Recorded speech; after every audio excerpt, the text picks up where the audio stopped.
Amnesty International declared Israel to be an apartheid regime. Don't fucking stop me while I'm cooking, you baboon in a suit! The chef is in! About to give you a fucking Chelsea Green, you donkey! Donkey!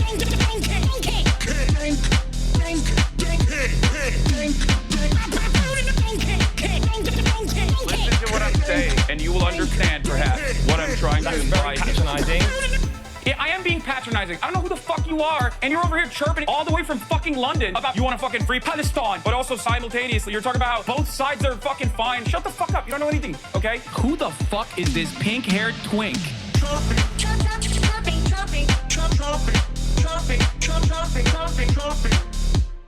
Dissolve the apartheid So what would you like to allow see happen, Hassan?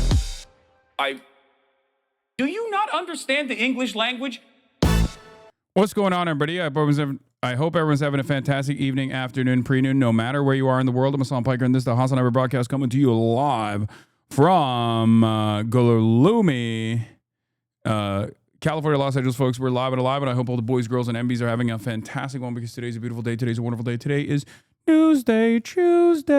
That's right, ladies and gentlemen. No workout today. A motherfucker slacking. No, I did work out today. I played basketball today. Anyway, it's Tuesday, September 30th.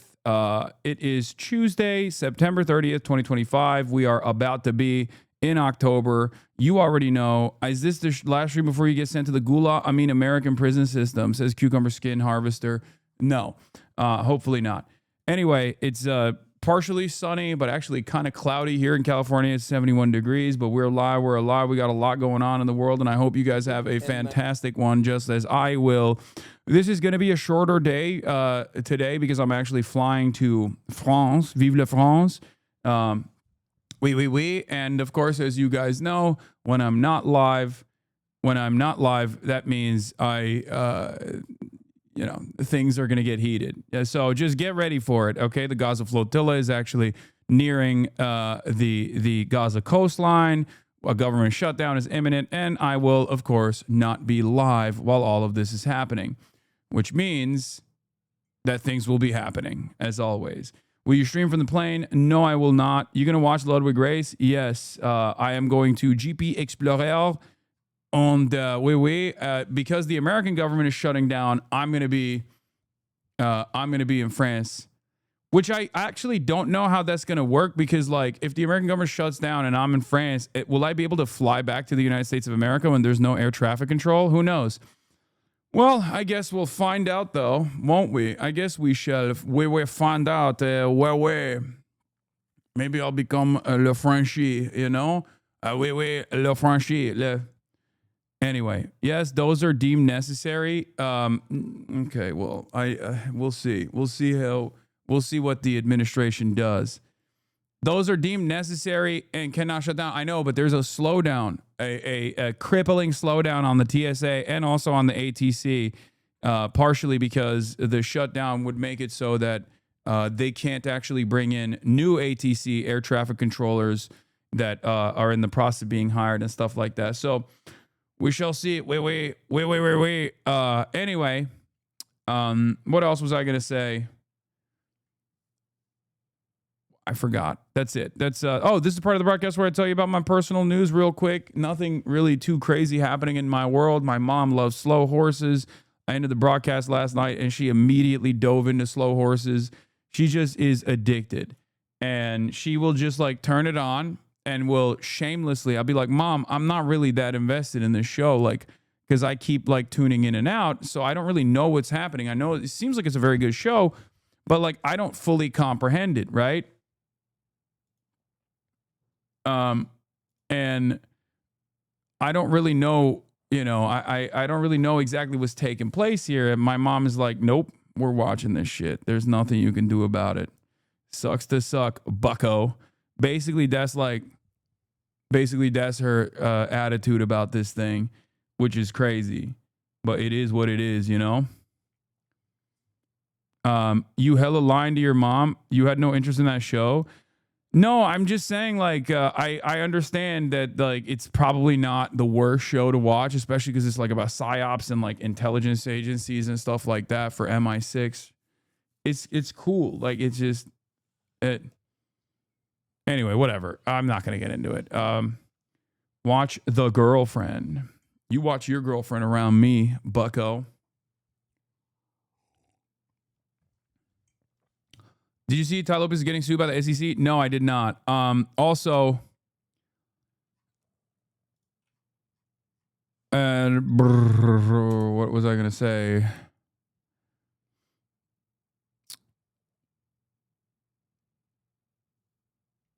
What is this? Oh, I just saw this. I just wanted to play video games. Now I have to spend all day petitioning the government to arrest Antifa terrorist rioters and getting libtards fired for violent posts. I just wanted to play video games. You should have left my video games alone. I just don't get it. I don't, like, these guys unironically are just whole ass losers, man. They're just losers. And they're just so shameless about being fucking losers. Like, I don't get it. Like, no decency, no class. What the hell? What the heliante, man?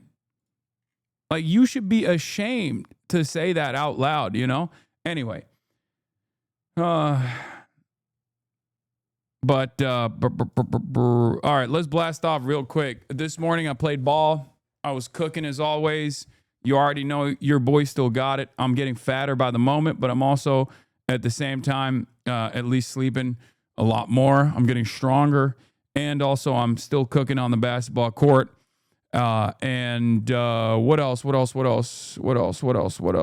by the time I come back from France, I'm gonna be total fat. I'm gonna be full blown fat. New HasanAbi alpha male ops.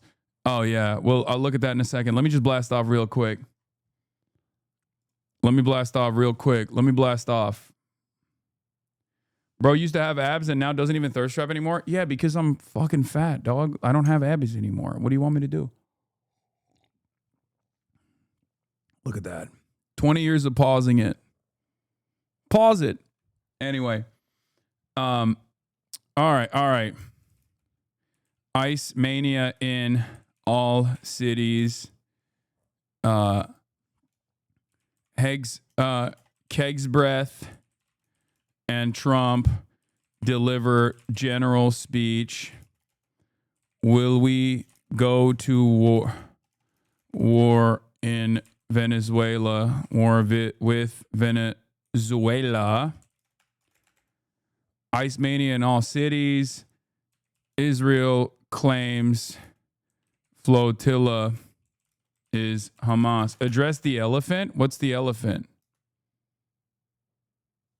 You don't schedule gym time when you're travel? No. Logs just for love. What up? It had been 7 months since I'm supporting the magnificent PBS. No regrets. 7 is lucky too. Yeah, lucky number 11. CBS is saying that Hamas is leaning towards the deal. What the fuck does CBS know about Hamas? I'd be shocked. Also, Gaza peace plan leaves little room for Palestinian sovereignty. Let's say dignity. Flying to France later. Get in now. Hi. Hit Boulangerie Utopie for breakfast in Paris is near Place de la République where all your protests and revolutions happens. Oui. I will love the Boulangerie. All right, who has a blast off meme for me? Emger link blast off. That's so stupid. You're so stupid for this. That's the dumbest blast off meme I've seen in quite a while. I'm going to use it. Hell yeah. Ammon matched your likeness perfectly in his Ethan Klein video. Ammon Animations did a Ethan Klein video. Is that what the elephant is? Is that what you guys are talking about? Your TikTok PR campaign is going well? Hassan Packer personally bought me a brand new Range Rover and paid me $70,000 to make that video. True. Saying that Elon did not like that Grimes said he was buff. He pays a lot. What can I say? It's It's true. It's actually true. That's literally how it works. This is how it works. This is how it goes, baby. This is how it goes.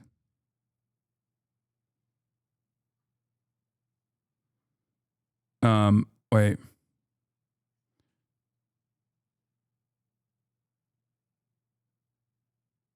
Be on. Okay. Toyota RAV4 for your brother and a Range Rover for some random TikToker? Yeah. Well, it's because my brother never does PR for me.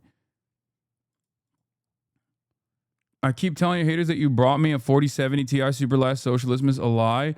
The articles cost 20K, but TikToks cost 70K. Goddamn, you're getting fleas, brother. That's just how it is, man. That's how it is. That's how it is. That's how it is. Yes, Ammon made a Ethan Klein video. We'll watch it later, guys. Like, y'all are nutty. There is like, this is Maximum News Day. And you got motherfuckers being like, bro, you have to watch this Ammon Animations on Ethan Klein. Like, yeah, I will watch it. I love Ammon Animations. And obviously this one is even more interesting to me, even though all of his animations are interesting to me, because like he ends up covering a lot of the political comings and goings, right? Did you blast off? I did. But, you know, it's just like...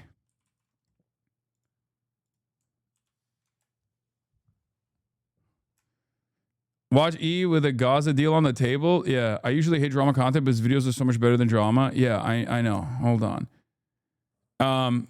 Keg Breath and Trump deliver general speech. Will we go to war with Venezuela? Ice mania in all cities. Israel claims flotilla is Hamas. Gaza peace plan leaves little room for Palestinian dignity. Flying to France later. Get in now. We got number one stuff.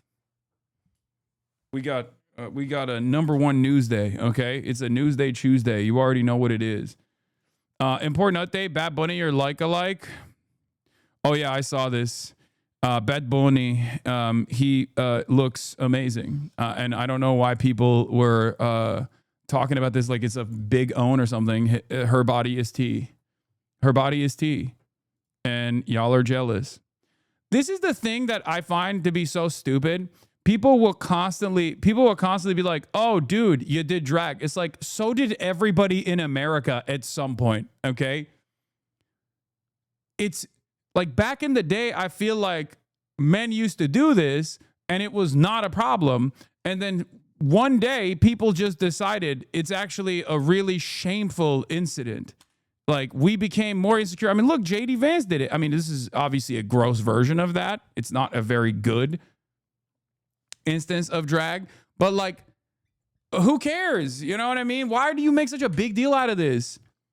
I don't understand it. I don't. It's just like so much. We have become more insecure as a nation. Okay.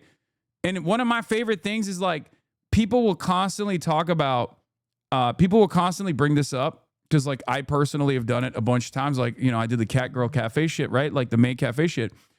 And like, it's ironic because a bunch of like Dick Tone fans and a bunch of Asmongold fans will post that under my replies. And it's like, dog, your daddy also did it. You know what I mean? Like your daddy has done it too. Asmongold has done drag. You know, Rape Tone has done drag. It's just like, what is this?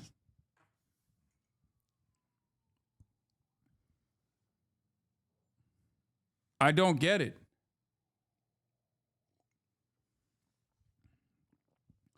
My MAGA 6'6" football lineman dad is in his high school yearbook and drag for a pep rally. He looked really pretty. Yeah, this was, I mean, look at glam bands in the 80s, obviously, like hair metal and shit. Like, dudes were hitting the androgyny lines like aggressively back in the day. Only now it's become this like big issue for a lot of people. And it's so funny because it's only an issue if you're like a little worried about your own sexuality. It's only an issue if you're genuinely concerned about your own personal sexual proclivities. Like, it's just a reflection of insecurity. When I see someone make a big deal about drag, I very quickly realize I very quickly realized, like, this is a person who's, oh, friendly fire. Yeah. Does this look appropriate for little kids on Xbox? PlayStation has allowed Twitch and Discord not be monitored on all platforms and systems. Daily, your children are being radicalized by these goons like Hassan the Hun. Dude, might want to do your homework on this one. It was not for kids, and it wasn't on any platforms you listed except Twitch as a joke. Asmongold is the #1 political streamer, and he's a conservative. Again, I know you're on a quest, but doing your due diligence should be a part of the process. That's so funny. They're like, Asmongold is fighting the same fight we are, bro. Yeah, this guy saw Asmongold and Dragon, thought it was me, I guess. Yeah, friendly fire. Switch off, sir. This is one of our targets. Bad Bunny is a Super Bowl halftime show. Too bad I won't be watching. Yep, exactly. Anyway. Man, you got to delete Twitter off the phone, dog. I mean, truly, I do have to delete it for sure. Yeah, no, I saw this one exactly. Imagine having this as your leader, someone who dresses like a French maid, and then it's just like, you know, like it doesn't make sense.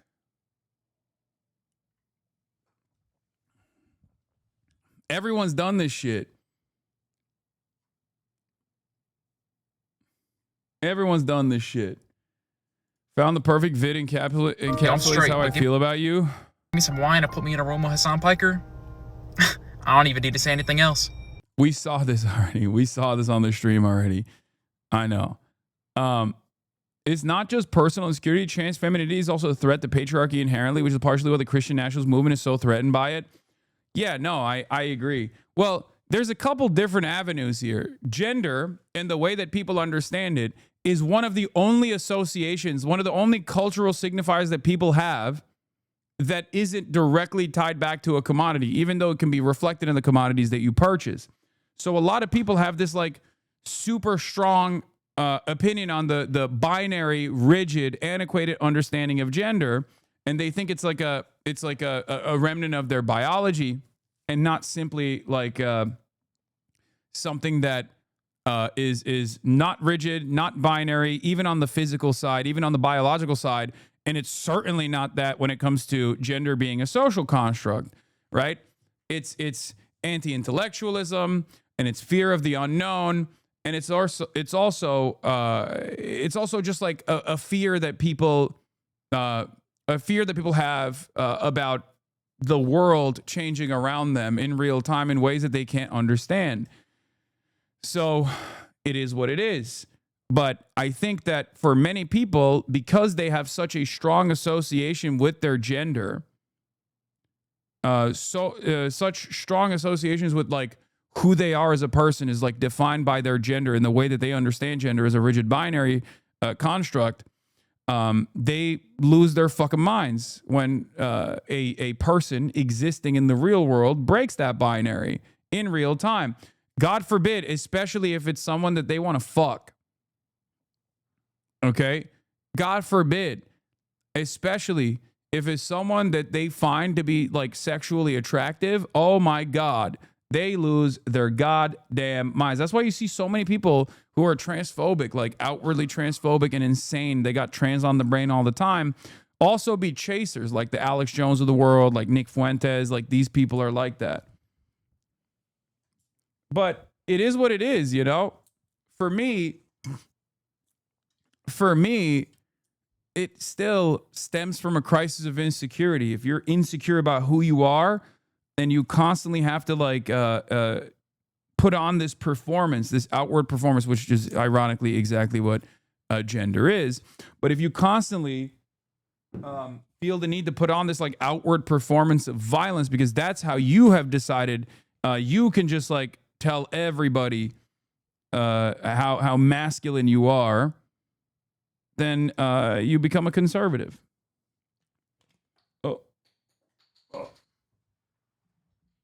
That's the insecurity at the heart of a lot of reactionary sentiment. That's why a lot of young men find themselves in the throes of reactionary commentary. Are you for the dolls? I'm for everybody. I don't have an issue with anybody. Okay. Like that's I've said this day one. Like I'm agnostic to all this shit.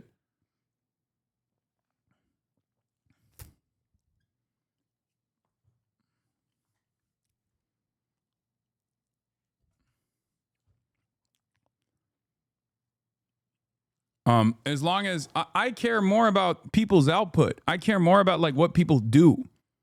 Okay, I care more about what people do rather than who they are. Like what what people choose to do about their in their personal lives is not my business. I don't give a shit. As long as they're not hurting anybody, I don't care. And I don't understand why people make it their business all the goddamn time. It's like annoying. You're nosy. You're nosy and annoying. Fucking deal with your own shit. You know what I mean? That's what this country used to be about. Dealing with your own goddamn shit. You're tearing relationships apart. What is this?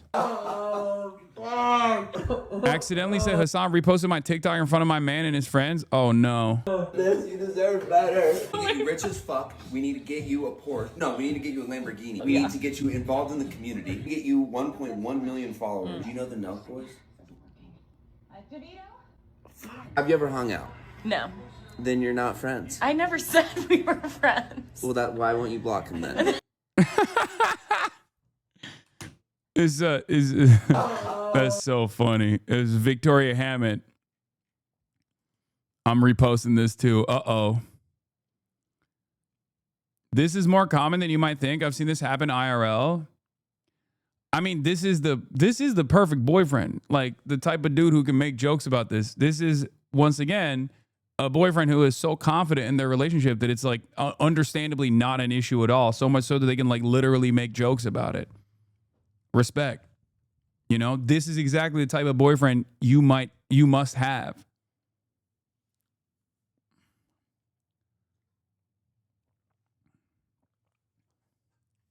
Oh, this is the friend. Sorry. This is the boyfriend's friend.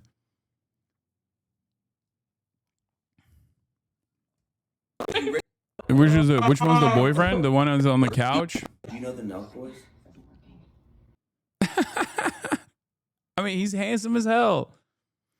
I should let you sleep with my girlfriend and I know she's still loyal. Bro, that's crazy. Okay. That's maybe a little too much. Okay. Maybe that's a little bit too much. Okay. Calm down now. My sneaky link crushes on you, but I low-key look like mini you, so I'm not pressed. Okay. Everybody calm down. This is exactly, bro, what we are just talking about right now, what we're talking about right now at this very instance is unironically like 98% of the resentment that young men have towards me, okay? We need to dial it back. Shh, just keep it in the back pocket, okay? I'm not even kidding. Half of the fucking reason why people have, I've realized like for years and years, I tried to identify where this resentment was coming from. And unfortunately, it's much dumber than you would think. It's not because like these people have well-defined ideological positions and they find me to be a threat to that. In many instances, it's just like, I don't like that he has a lot of nice things. Like, fuck that guy. He must be faking it. He's a grifter. And also stupid, sexy Hasan. Half the time it's stupid, sexy Hasan. Why won't he fuck me? Or the other half of the time it's stupid, sexy Hasan. Why do all the girls like him? That's literally it. Sometimes both. And of course, throw in unlimited illiteracy into the pile, and then you arrive at why people are the way that they are. I found out that my best friend doesn't like you. Turns out it's not your looks or politics, it's your fashion, Lamau. I know a lot of people hate my fashion, but like, I mean, I'm just wearing normal shit. Like, what the fuck is this? What's the problem here? What, can a man not wear a fucking flannel anymore in the middle of fall? What the hell? My fashion has gotten so much better, bro. It's gotten so much better over the years. Give me a break. You live in LA, what fall? Bro, it's cold in here. It's like sub 70. Calm down. The band Dying Wish name dropped you on the Downbeat podcast? They're big fans, it seems? Hell yeah.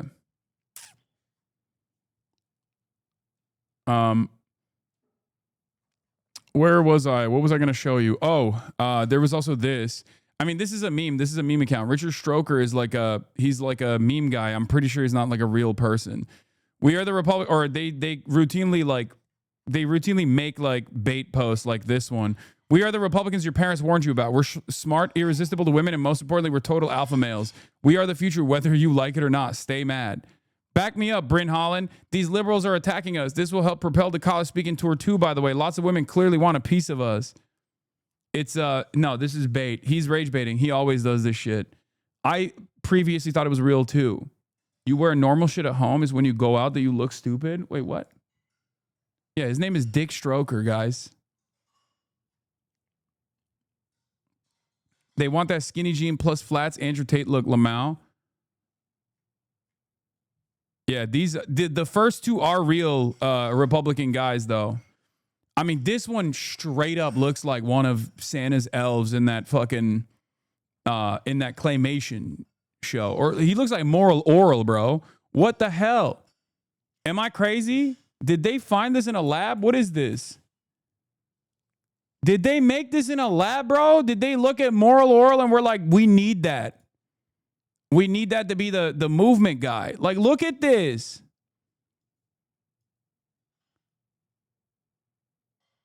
It looks like they're just spitting these out of a fucking laboratory. Moral Oral is a wild pull. They both look like Moral Oral. What the hell, Leonte? What the fuck?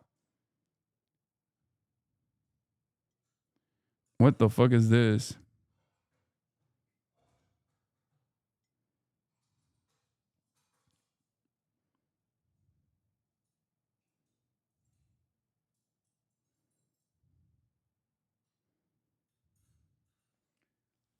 Demon Twin Alert. Pull up the 22-year-old counterterrorism chief in the Trump admin. Oh my God, that guy is fucking awesome. Perfect reply to that tweet from Busted Open 420. We're smart, irresistible women, and most importantly, we're total alpha males. I mean, this person is rage baiting for the record. Like, that's the joke. The joke is that they're not, right? Because for those of you who don't know, I think Dick Stroker is like one of those like Groyper adjacent accounts that constantly fucking rage baits. And the Groypers hate these dudes because they're like industry plants. I've been following this stuff on the back end. I haven't really been talking about it that much, but like they think like, I can't even say this motherfucker's name, by the way. What is it? Brylan Hollyhand, okay? But he's like the new industry plant for establishment conservatives to like take over the Charlie Kirk market share. Brylan Hollyhand. Yeah. And they're like, they're really, really trying to make him a big thing. And a lot of like the groiped up shouties hate him because they think like, oh, you're just coming in to take over Charlie Kirk's space and be like, you know, an establishment Republican, stooge, a crony. You want to fucking talk about like loving Israel. You're basically like a toy for old conservatives to point to say, oh, look, young people love us. It's the same shit that Olivia Giuliana does for the Democrats, right? Or even in some instances like Harry Sisson. Except unlike this dude, Harry Sisson does fuck. We know that. That is well established. Harry Sisson fucks, okay? So you might have issues with Harry. I certainly do. You know, we are ideologically not in line with one another. I think he is a stooge of the Democratic Party, and I wish he wasn't. But he fucks, objectively, okay? Objectively. He fucks, he pulls, he rizzes, he says stuff like, oh, wine and some NPR, sweetie, or God, that ass is fat, you know. Stop saying it. I will never stop saying the truth. I will never stop saying the truth. Can you debate Dean Withers and try to make him cry? No, I can't.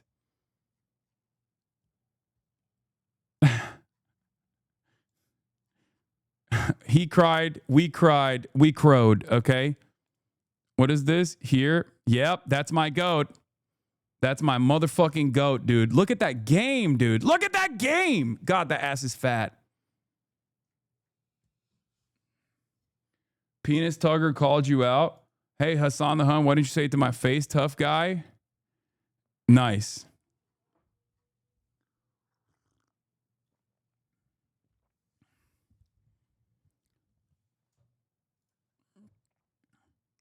All right. Let's get started. Before we do it, Gianmarco was on Stavi's World. This is what they were talking about. Someone said that this was they were bringing me up or something. Dicks are big, like actors or whatever. And I was like, and then I don't remember what happened. It was like we were swimming or something. He posted like a weird picture where he didn't realize, like, this guys with huge dicks don't even know. Like, he wasn't even trying to show his dick, but he posted like some kind of picture on his Instagram, and I was like, bro, nice dick, bro. Like, his shit was like peaking, and he was like embarrassed. He wasn't trying to show his dick off. He's like a shy guy, and I was like, you're like a handsome guy with a big ass dick. Why won't you like flop your shit out more? It's for the best. But some people if won't. you had a big dick, can you imagine how many naked pictures you'd be putting out? I mean, it'd be. I do think I probably would have done like just OnlyFans or something like that if my dick was big. Yeah. I think I'd show my. They're not talking about me, dude. I think Stavros talking about somebody else. Stavros would never in a million years ever talk about me as a shy guy, okay? There is no shot that he was talking about me there, okay? First of all, he could meat watch all day, every day, but he would never, ever in a million years say that I'm a shy guy, okay? Also, he'd pull the pick out if it was me, and then he would be ripping into it.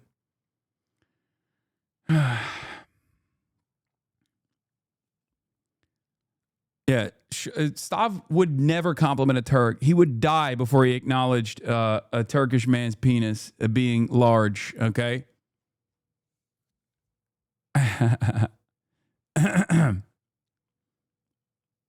He would also never compliment you on that photo. He would be making fun of it. I think he did make fun of it. What did he say? Oh, Judge William Young, a Reagan appointee, delivers the most scathing legal rebuke on the Trump era, ruling that Trump and his cabinet illegally targeted pro-Palestinian students for deportation to strike fear in the First Amendment protesters. The ruling itself is remarkable. Hell yeah. What did he say in my meat pick, which wasn't a meat pick at all? Did you talk about the ceasefire deal yet? Yes, dude. I spent hours yesterday covering the ceasefire deal, of course, and I will talk about it once more today. What did he say when I posted my before and after picture, for the record? It wasn't like a meat pic or anything. It was just... When? Didn't I post that on Instagram? Where is it?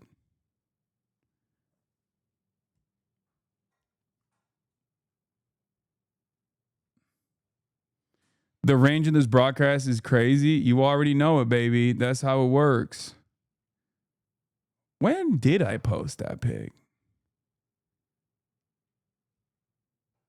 Oh, here it is.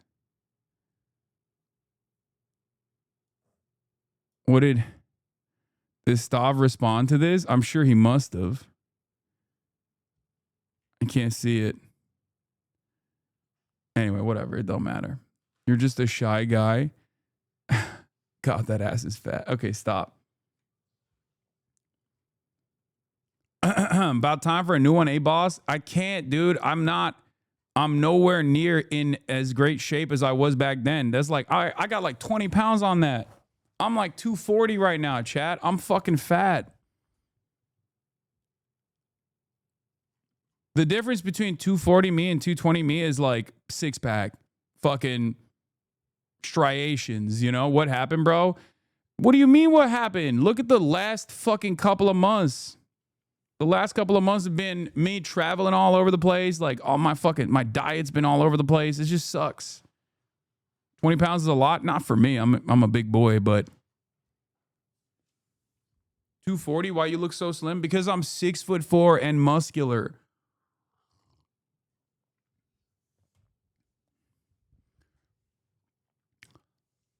You can't tell. Also, the way I pack weight, you can't really tell until it gets to a point where it's like really fat. You know what I mean? Until I'm like when I was in my 250, 260 era, 270, 280 era, I also didn't have any muscle mass. I had lost all my muscle as well. Now at least I have a decent base, like a lot of muscle mass underneath, which is why it doesn't look as bad. But I got to get back down to 220. It's just messed up. Is messed up. You are lucky as hell that you don't have a long torso. That's also true. I have a short torso as well. Calling yourself fat when you're not is your gayest attribute. I'm currently plump. I'm pleasantly plump. My six-pack is gone. Let's be real. All right, let's get started. President Trump is lowering, and this in and of itself is not actually a medbed style situation. This is real. President Trump announces lower drug price with the help of Pfizer. He's doing like Trump med, not medbed, but Trump med. Pfizer is committing, as will other drug companies as we go through the weeks.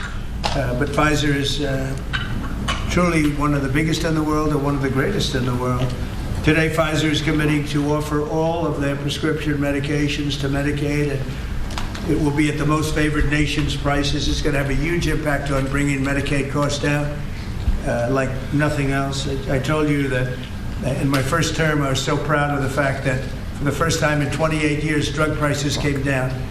And I had a news conference that I explained it was 0.1%, but it was down. And here we're talking about, in one case, over 1,000%. This is a critical step forward to our work and to improve health care, and hardworking, low-income Americans, especially low-income Americans, will be helped so greatly. In addition, Pfizer is agreeing to provide... Trump, give me that Ozempic, King. Get me that Ozempic and TRT and my life is yours, okay? Cost-free Ozempic, cost-free TRT for all, baby. Medicare for all, HRT for all, TRT for all, Ozempic for all. You know, these are my demands. Some of their most popular current medications to all consumers at heavily discounted prices of anywhere between 50 and even 100%. And that's off. The fat shot doesn't work. I have a lot of fat friends. Fat. They're fat. They're fat. They take the fat shot, and it doesn't take. That's off the price. And in some cases, even more than that, these drugs will be available for direct purchase online at a website operated by the federal government. We're also announcing that moving forward, all new medications introduced by Pfizer to the American market will be sold at the reduced most favored nation cost. So we'll be paying essentially what other countries are paying, who have been much lower, much lower. My man, finally, I mean, is he just lying? I don't know the exact details of what this is going to look like. I don't know the exact details of what this is going to look like, obviously. But considering that my policy is Donald Trump is never going to do something right that ends up cutting away at the profit margins of mega corporations, I suspect that there are some catches in this, right? There is 0% chance that he does something good. I'm very, very skeptical. I do not believe that he is going to do good things. I only believe he is capable of doing bad things. You know, maybe you can call me a hater for that, but I am only one guy who is looking at what Donald Trump has done so far and how he moves. And I just don't think that he is even physically capable of shaving away at the bottom line of mega corporations. That's kind of his job. Only bad can happen. Nothing good can happen. Only bad can happen. But yeah, it's direct to consumer. It's basically like Mark Cuban, but with the backing of the administration. He's calling it Trump RX. The White House is planning to unveil a direct consumer website for Americans to buy drugs, dubbed Trump RX, as well as announce that Pfizer plans to lower prices on several of its medications in the U.S.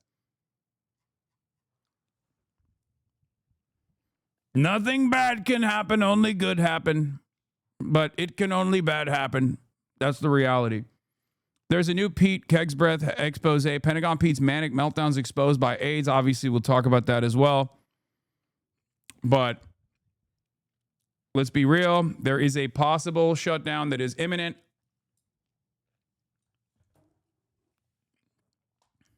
Okay.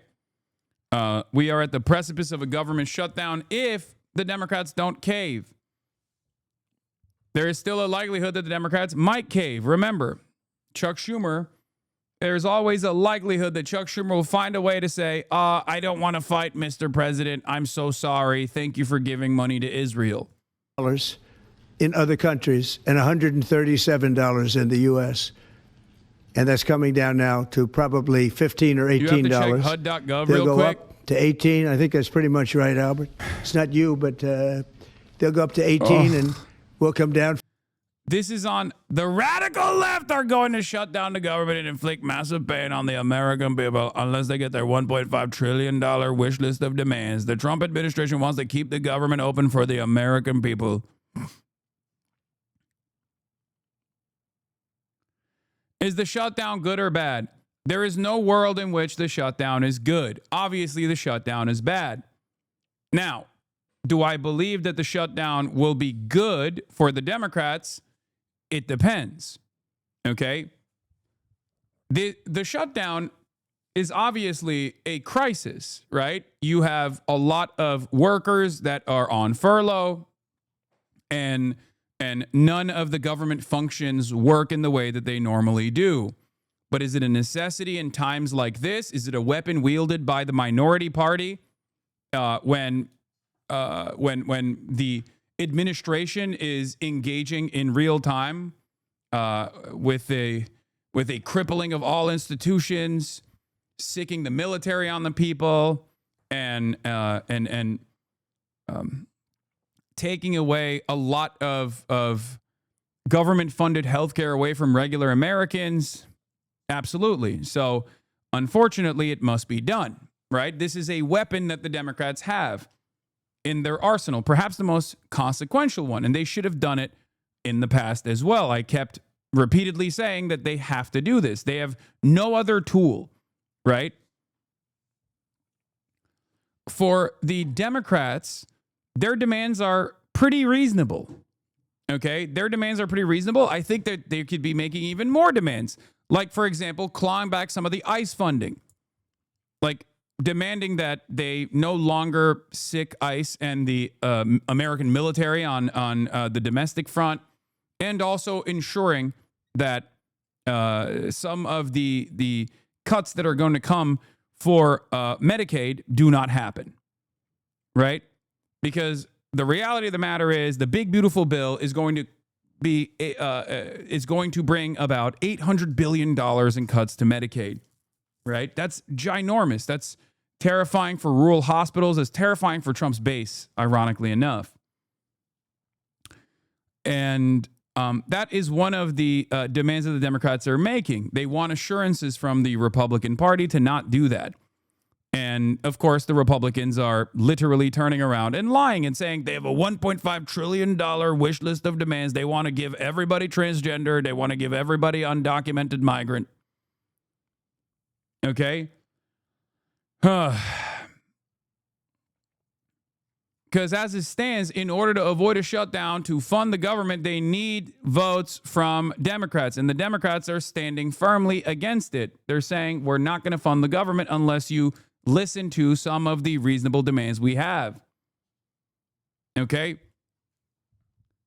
The Republicans, of course, are using this as an opportunity to attack and lie and make shit up, basically, about what the Democrat demands are. They're claiming, as they have done so over and over again, because they've seen this as a very reliable way to galvanize the base, the Democrats are trying to shut the government because they want to give $1.5 trillion to undocumented transgenders.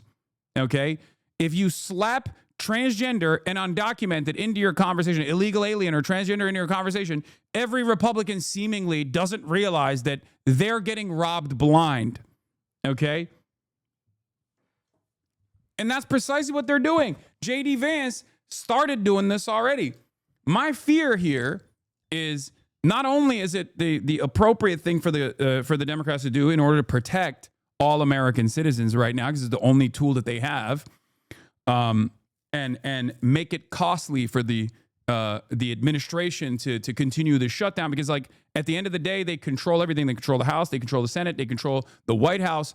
So obviously, when they have full control over the government, like, people are understandably going to look at this shutdown and look at the chaos that ensues and blame the administrative party for it, right? So you create a pressure point against the federal government, and you force them to listen to the reasonable demands that you're making. The problem is when you don't have good communicators that are leading the Democratic Party, when the two leaders of the Democrats is Chuck Schumer and Hakeem Jeffries, you are not going to be able to guide through the treacherous waters of a government shutdown. And that's what I'm actually worried about. I'm worried that they're going to do the right thing and maybe push for a shutdown.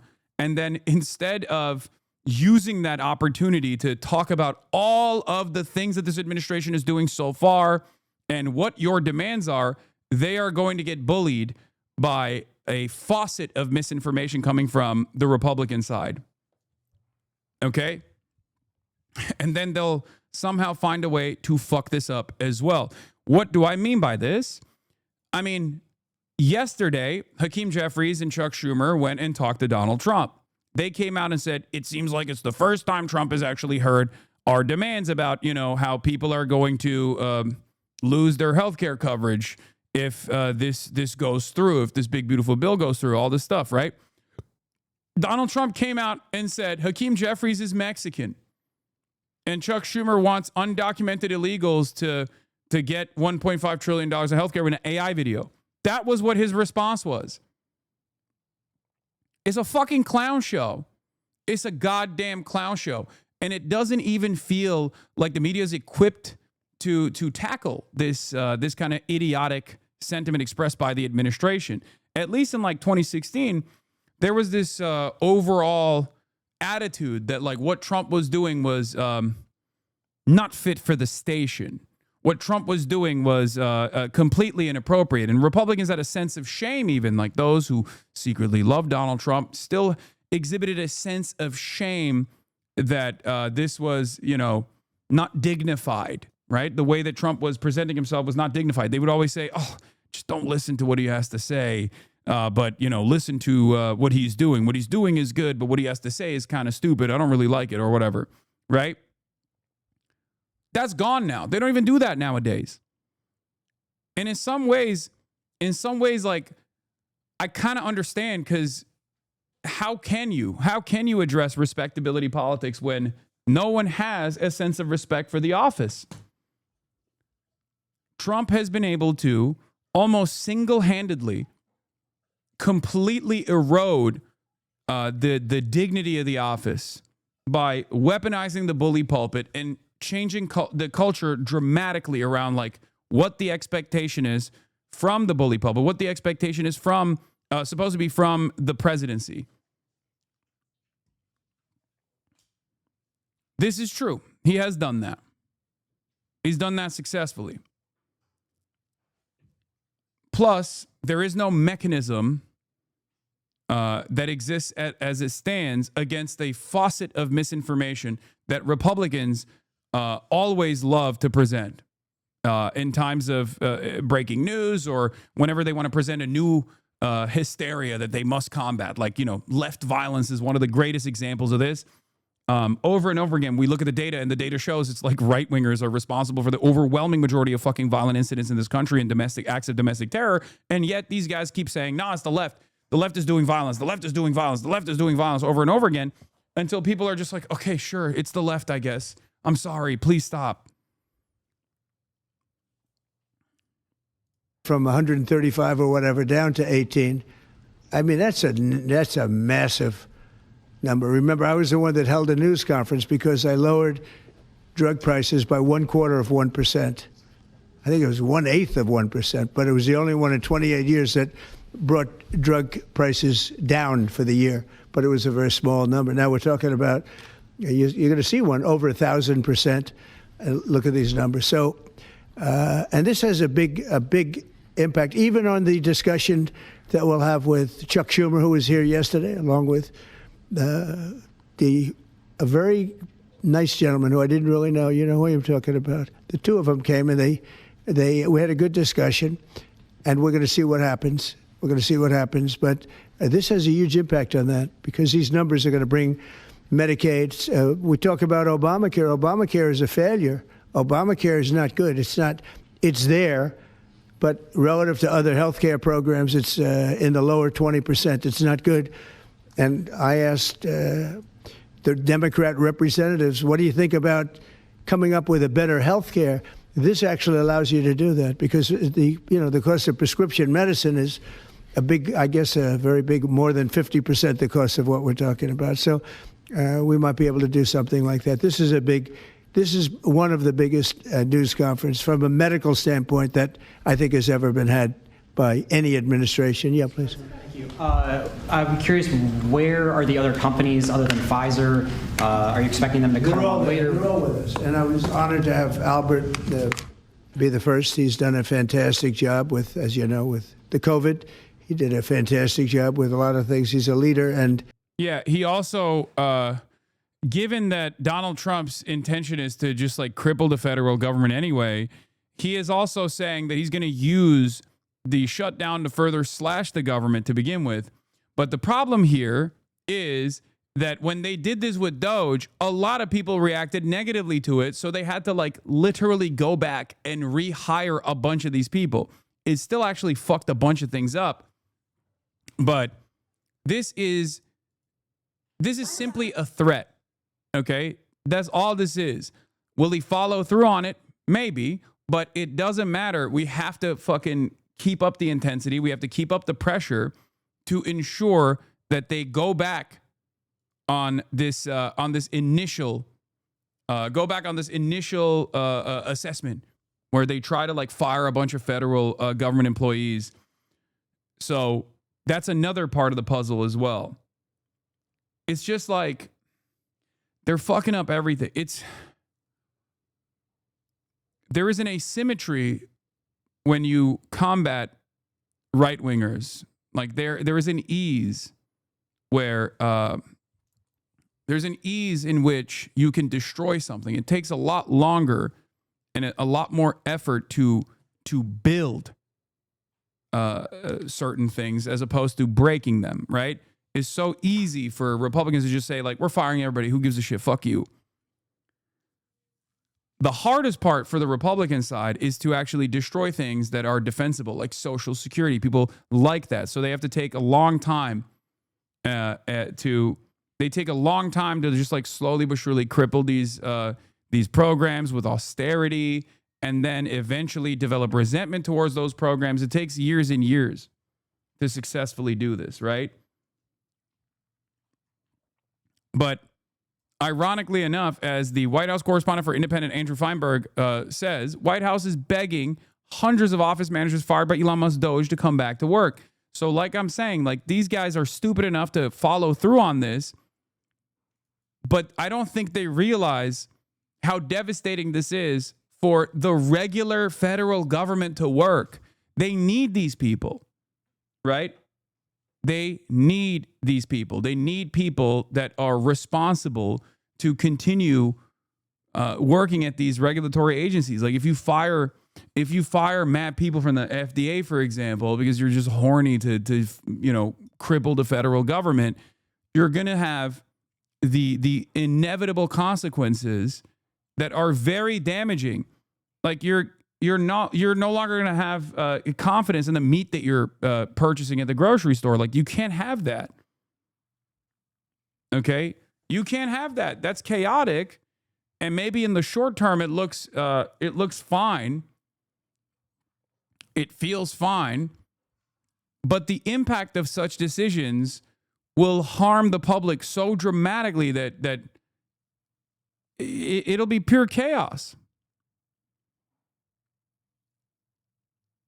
The expectation that companies are not going to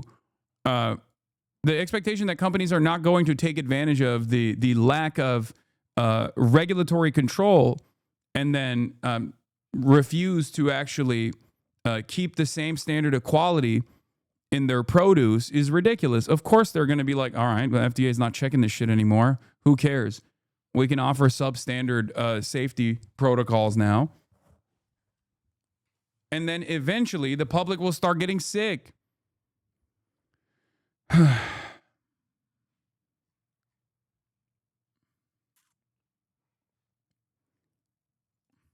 Pfizer is right at the top. You know, it's there. Eli Lilly has been fantastic also, your friend, my friend. And they're all coming in over the next week. This is why early on I said the Democrats should be talking about Doge and talking about the importance of these regulatory agencies at a time when there is already an unprecedented crisis of finding appropriate jobs. These guys are cutting some of the remaining relatively safe middle-class jobs that exist. This was a great opportunity for a Democratic Party, a left-flank party, to actually present the dangers of fucking austerity. And they didn't do it.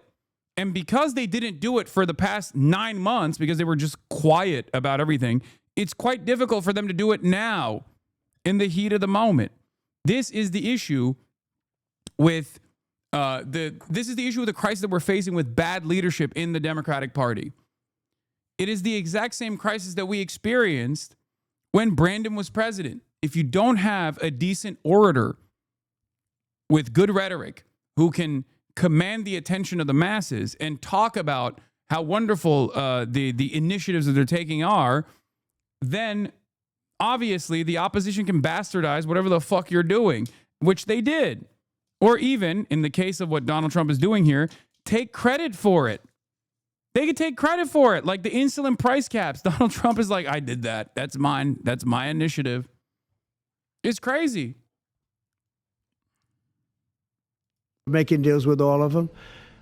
And I said, if we don't make a deal, then we're going to tariff them an extra 5, 6, 7, 8%, whatever the difference is, and we'll take it that way.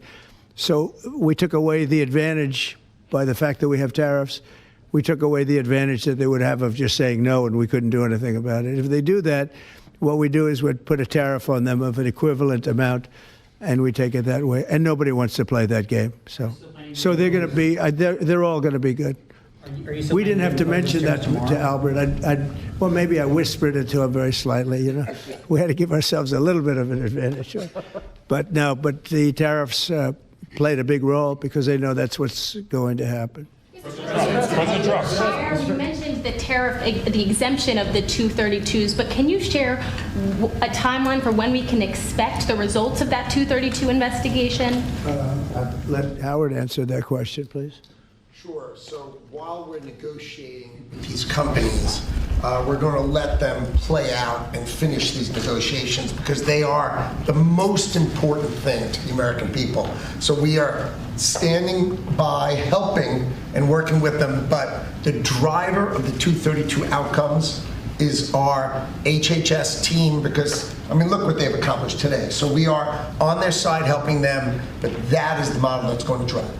And you have to understand, Albert's spending $70 billion that he wouldn't be spending because of the tariffs, let's say, and other reasons. I think he liked the winner of November 5th, in all fairness, but because of the tariffs. And that wouldn't happen. He's not going to pay any tariffs because when he moves here, there are no tariffs.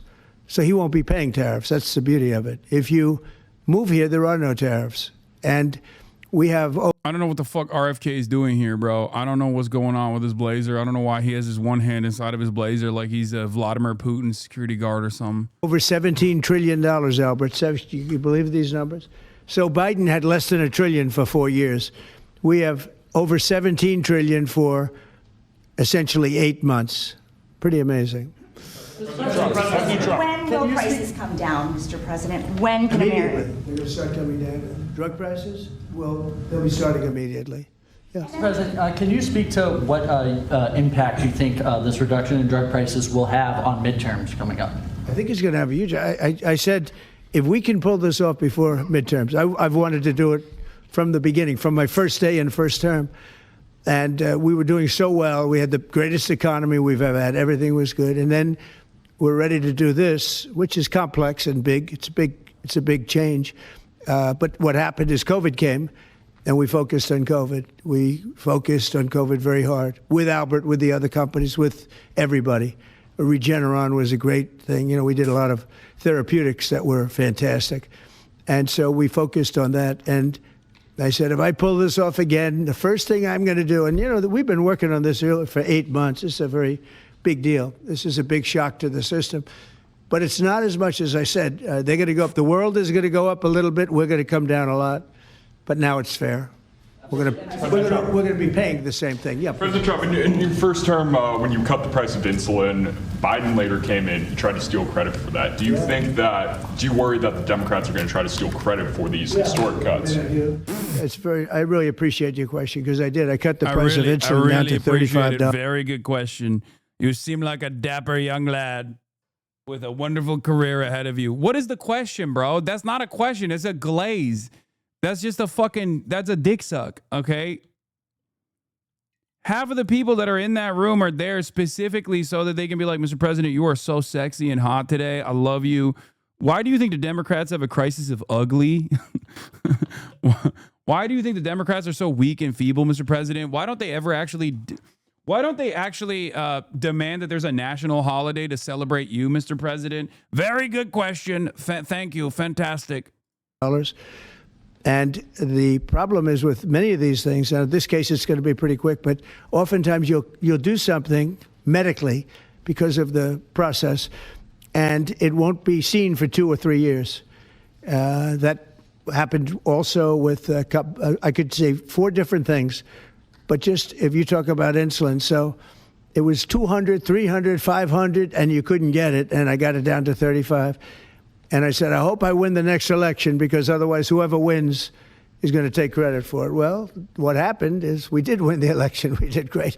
But unfortunately, it didn't work out that way from a practical standpoint. And Biden, when I saw him get up and take credit for the $35 and even less insulin, that was 1,000% lower than what it was just previous. Boy, I tell you, I didn't like it. I didn't like it. So I did the best I could to let him know we did it, because we want to be given credit. But we are the ones that got insulin down to that number. And you're right, they tried to take credit for it. They had nothing to do. In fact, they didn't even know what happened. All of a sudden, the insulin price kicked in at $35. And they asked Biden about it. He had no idea what the hell they were talking about. But after they explained, and they didn't really explain to him because he was not. By the way, once again, and I told you so a moment, but even the government forcibly reducing the prices of one singular medication for Medicare recipients is such a banger piece of policy that both of these administrations have played football on who's responsible for doing it. Please, I'm begging people to understand that this is perhaps the greatest example of a person that is the greatest example of the success of socialized medicine. Please look at how much both Biden and Donald Trump have tried to take credit back and forth for lowering one fucking price. The price of insulin. Like, wake the fuck up, guys. There is no better indication of how fucking successful a bold agenda in the direction of socialized medicine would look like, how successful that would look like, how popular that would be for every single American. This is it. It blows my mind that people still act as though this is not the case. Oh my God. Not capable really of understanding it. But when they went out and talked about it, they acted like it was a great feat by Biden. It had nothing to do with him. And it continues, and we'll get it down even further. But insulin was, people weren't taking it, I would imagine. They couldn't take it. God bless you, Bobby. I hope I didn't catch COVID just there. Oh. Don't you have Paxlovid? What is it? Pax. He's got Paxlovid. Give me a Paxlovid immediately. While Nancy Pelosi is ignoring what you're doing for the American people, she's going after your administration for cutting taxpayer-funded health care for illegal aliens. Last night, Nancy Pelosi, she went on NBC last night, dropped a bunch of F-bombs, told Republicans to go F themselves. Has she lost her mind? Why is this guy talking so much? Who the hell is this guy, bro? Also, why did Marjorie Taylor Greene's boyfriend lose a battle to a beehive or something? What the fuck happened to this guy?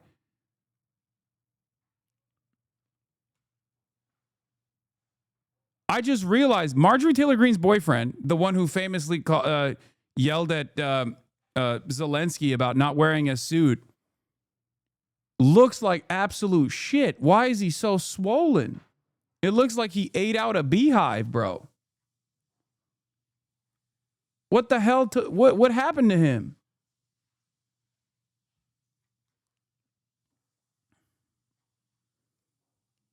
He looks like evil Winnie the Pooh. Yeah, what the fuck? We have done an unbelievable job medically. Just this, if you did nothing else, we've done a lot like the insulin. But just this, nobody can ever catch this. This is the biggest price reduction times, maybe 10 times, 15 times than has ever been given before. And this is going to have a huge impact. You know, as I said, Obamacare is not a good thing. It's been bad.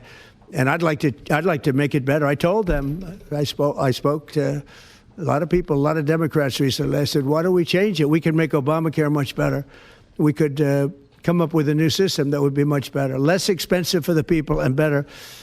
This is maybe the biggest breakthrough because, you know, when you're talking about the prescription drugs, that's a big part of it. So we're going to look. This is prescription, but we're going to be looking at that. We could come up and through this whole thing, you know, because I don't know, we'll probably have a shutdown because one of the things they want to do is they want to give incredible Medicare, the Cadillac Medicare to illegal immigrants. And what that does is it keeps them coming into our country, and like they do in California. And no country can afford that. No country. And we have the border stopped up. We have it closed. We have nobody for 4 months. Zero people came in. That wasn't me. That's by the authorities who happen to be liberally oriented. But just think of that. We have people offering health care to people all over the world that they can't afford to pay. And that's the Democrats. And what that does is it brings people into the country because they want to come in for the health care. But no country can afford it. And they can't afford it. So we cannot allow them to charge tremendous amounts of money for health care for people that aren't even citizens. And in many cases, they come in from prisons, jails, and mental institutions. And we can't let that happen. So we have a big fight over that. We have a fight over open borders. They still want open borders. Government shutdown ticker. Oh, my Lord.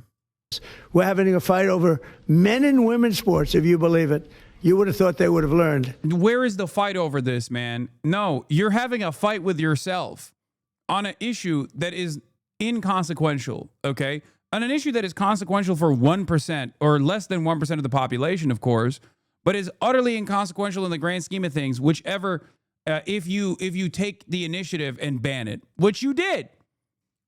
But it seems like it was utterly irrelevant in the grand scheme of things, considering that the cost of living crisis is still imminent and is growing and is actually getting worse. Groceries are more expensive now than they ever were at any point under the Brandon leadership.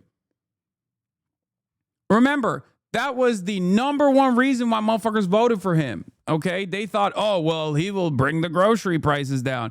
What happened? All he's done is just bar transgender athletes from participating in the NCAA competitions. Like, okay, you did that. Did people's lives get better? No.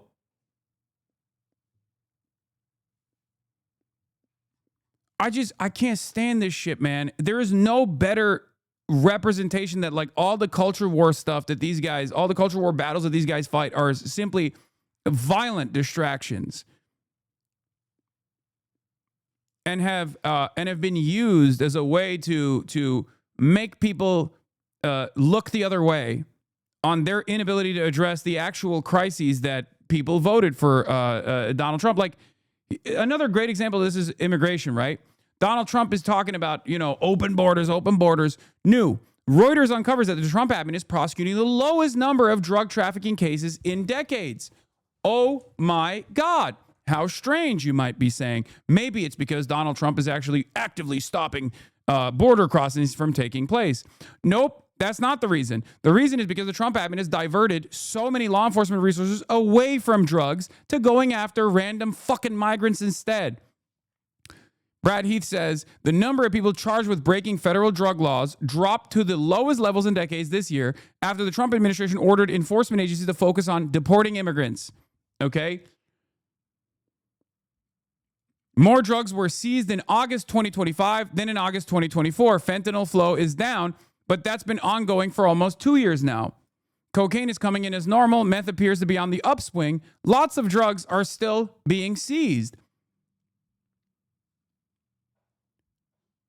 There is no evidence that a drop in drugs come into the U.S. in part because of the overwhelming majority of hard drugs make it into the country at legal ports of entry or through tunnels or boats, neither of which have been impacted by a drop in migration, something that we said over and over again, by the way, because drugs were not actually being trafficked in the pockets of otherwise law-abiding abuelas that were crossing the fucking border. Drugs were coming in through regular ports and regular points of entry.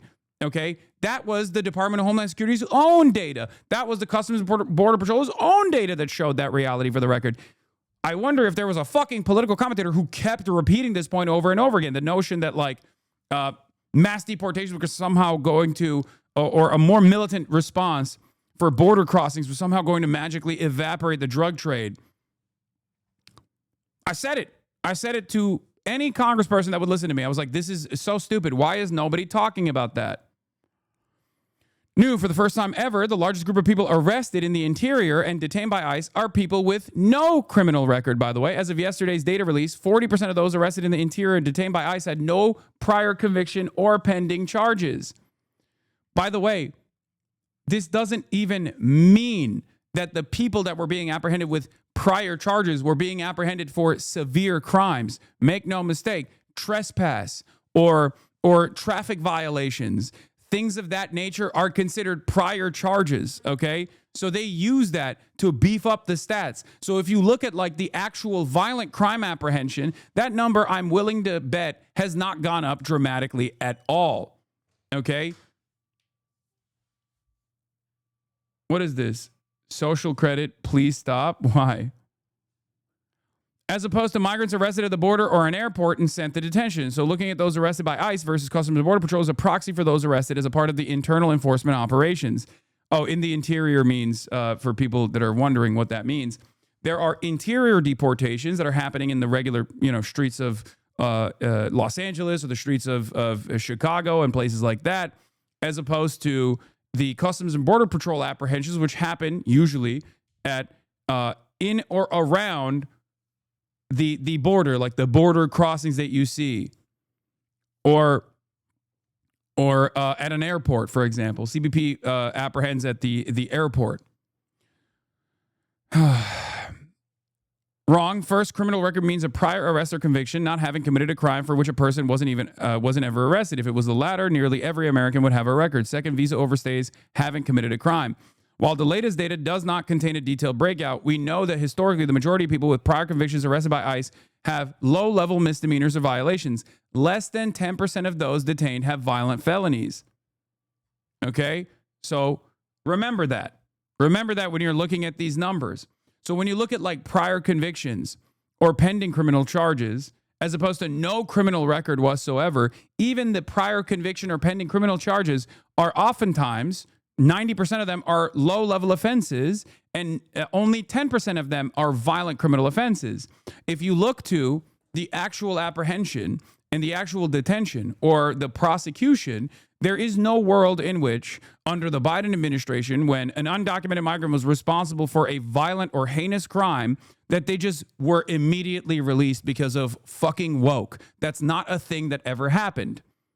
And yet, for some weird goddamn reason, no fucking Democrat leading up to the election or even before the election ever addressed that reality. No Democrat went up on stage at any point and said, the fuck are these Republicans talking about? You think when someone is a rapist, a serial killer, we just let them go because they're Guatemalan? Like, what are you, fucking stupid? Of course they get prosecuted and apprehended and detained permanently. Depending on the severity of the crime, they are either thrown in prison under the U.S. criminal justice system or sometimes deported if it's not as significant of an offense. This is a crisis of misinformation. This is a crisis of lazy leadership. This is a crisis of scared leadership on the Democratic side. It's very, very frustrating. Being present unlawfully is a civil immigration law violation punishable by possible deportation, not a federal crime punishable by jail. The exception is people previously deported whose presence in the U.S. after illegal reentry is a crime. This is an immigration lawyer having to address all of the regular points of confusion in this circumstance. Phoenix Emoji, thank you for the 36 gifted subs, by the way. Your voluntary contributions in the form of subscriptions and gifted subs to the Piker Broadcasting Service is the only way that you can materially support the Piker Broadcasting Service. The PBS, Piker Broadcasting Service, is sponsored by you, the people, for you, the people. Your voluntary donations in the form of subscriptions, whether they are free with a Twitch Prime or a $6 a month subscription, is the only way that you can support the broadcast.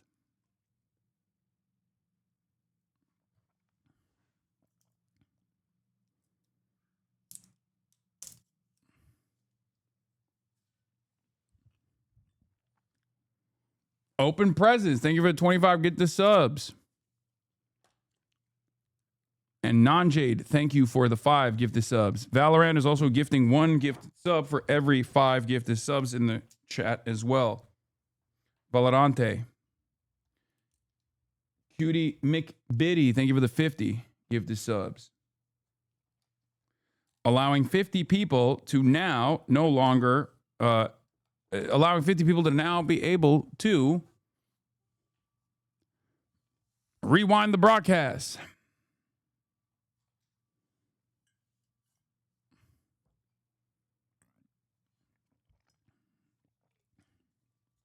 You were going to say no longer see the ads? Caught? Yeah, that's true. I don't run ads anymore, as you guys know. Okay, Jimmy Slammies and M2BTEC. Thank you for the 5.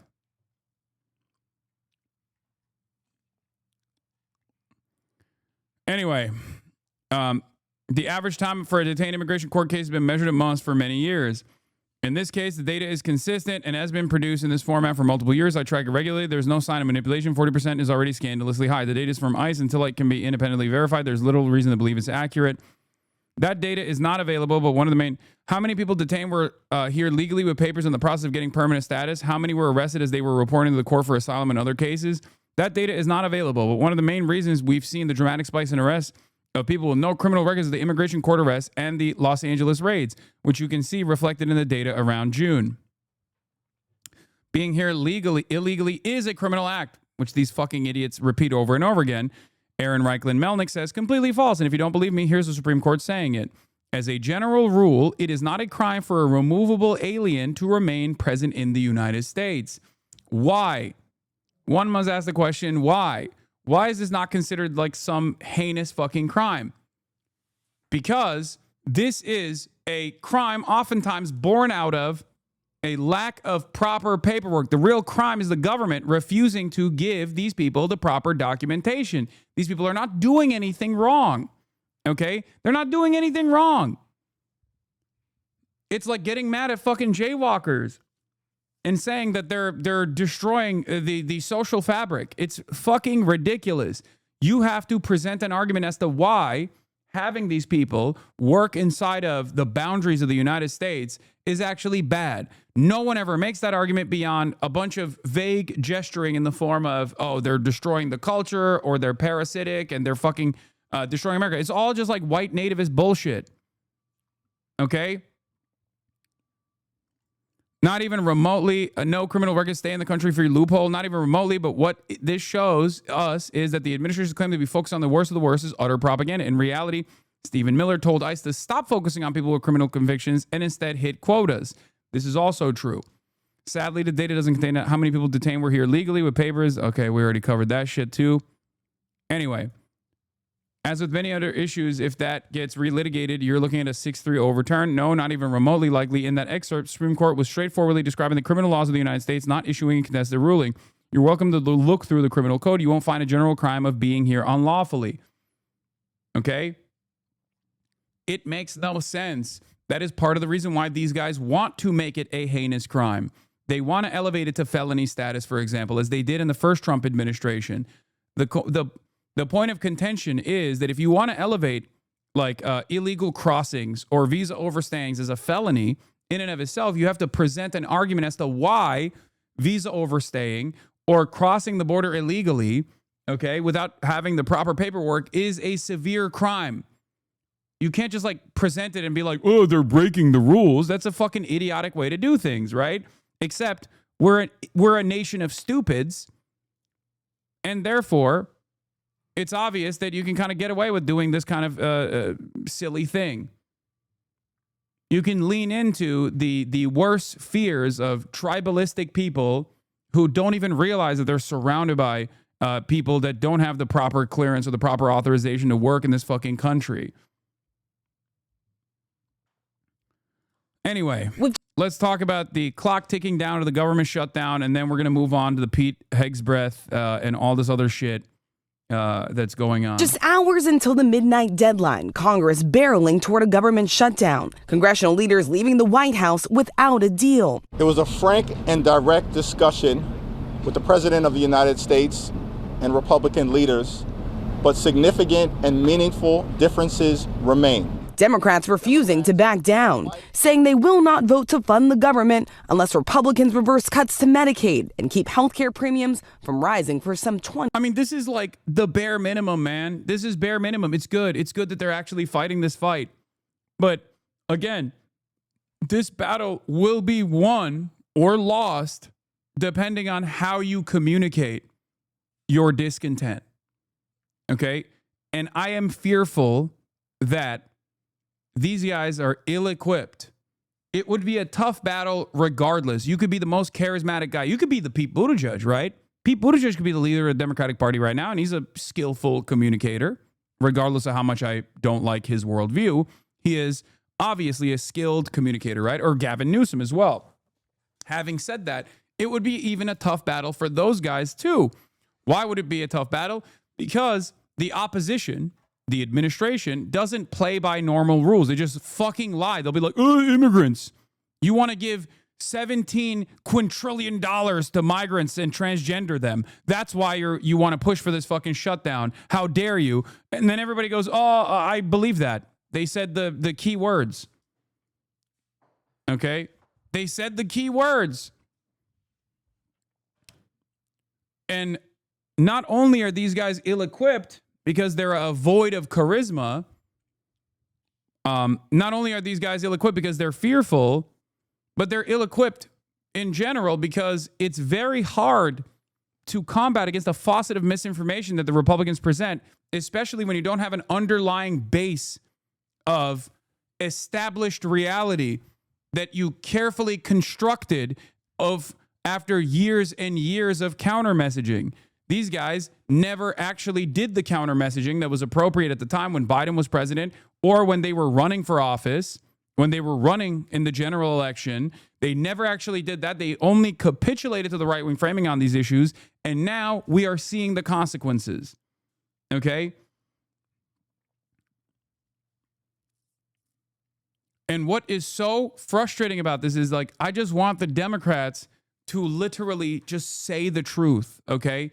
I want them to say the fucking truth. Is that too hard? Is that too hard to do?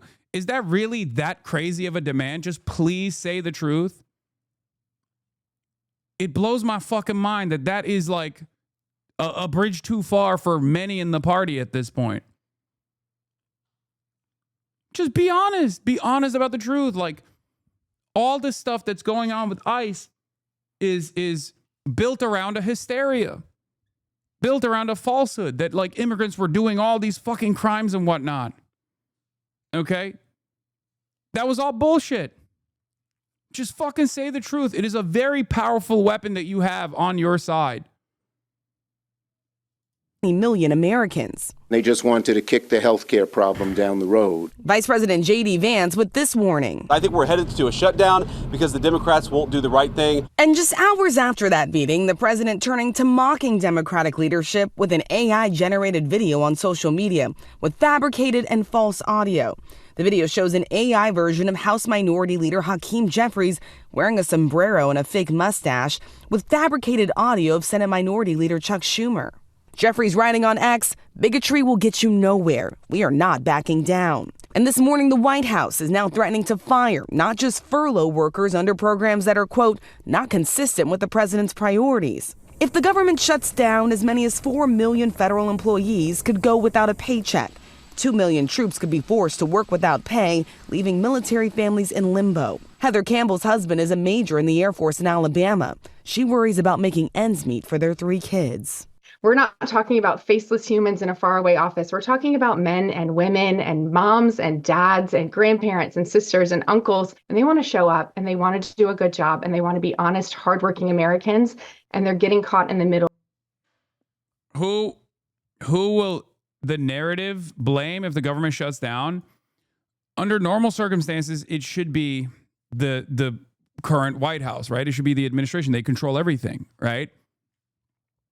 But I fear that given the performance of the Democrats right now, I fear that I want them to fight. I want them to fight. I want them to force a compromise, okay? Because these are issues that are incredibly important. What they are trying to defend is people's health care, okay? But I fear that either they will cave, or even if they actually do force a shutdown, that they won't be able to navigate through the information war that is going to take place, as the Republicans have already demonstrated that they will just lie and be like, they just want to transgender migrants or whatever the fuck they're saying. And the Democrats will be like, oh, no, we don't want to do that. Well, please stop. I'm so sorry. And then I'm fearful that the broader public sentiment will shift in the direction of Democrats' responsibility, because they're so fucking weak. This is why we need better leadership in the Democratic Party right now, okay? Updated to include newly released New York Times, Siena, and Marist polls. Trump and congressional Republicans still starting off shouldering more of the blame by a 14-point margin, though notably, there is a large pox on both of their houses contingent as well, okay? Government shutdown blame, September 2025 publicly released polls show that there is around a 14-point margin on average, okay, that put the responsibility squarely on the shoulders of the Trump and Republicans in Congress.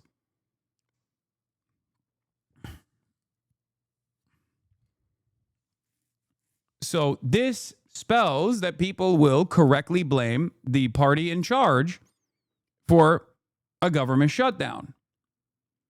But that can change. That can change if the Democrats don't message around this. Okay? Because this is a narrative battle that will take place. A battle of narratives that will take place. And the Republicans are very quick to just seize, because they're fearful of a shutdown themselves. The Republicans are trying to, on the one hand, claim that the Democrats are doing this for, funding illegals, right? And then on the other hand, they're even saying that they'll take advantage of the shutdown and fire more federal workers, like permanently. No, the fuck they won't, for the record. That is the reason why they're also begging all the fucking regulatory agency members that they fired with the Doge cuts to come back to work right now. So just remember, this is a moment for bravery, okay? This is a moment to exhibit there's a shred of fucking courage in the face of this fascist administration doing a whole bunch of fuck shit. Of this political rhetoric.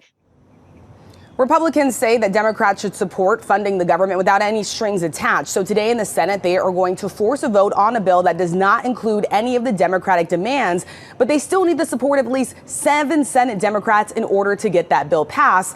The bottom line here, Robin, someone has to compromise to avert this shutdown, and neither side is backing down. It does appear that way, Rachel. All right, thanks to you.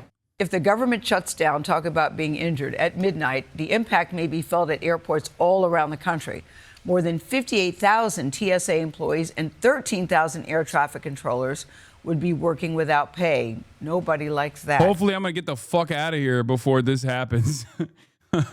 Oh, my Lord. Chris Van Cleve is at Denver's airport with more on what flyers can expect. Chris, good morning to you. What can you tell us? TSA has limited the items that may be carried. Well, good morning, Gail. We don't expect major disruptions tomorrow or the rest of this week if people show up at an airport like here in Denver.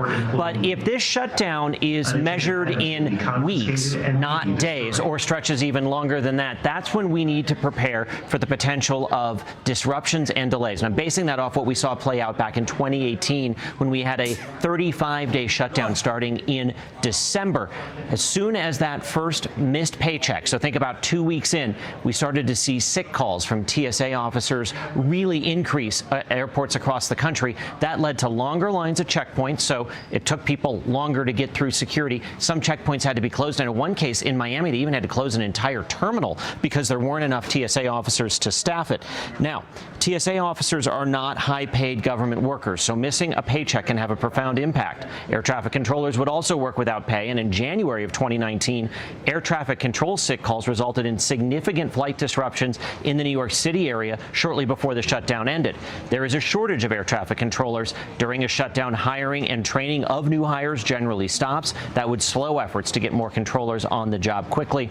Amtrak should operate normally because while it receives federal funds, it is operated as an independent entity. Travelers heading to national parks, they're likely to be in for a disappointment. Most national parks will close to the public during a shutdown.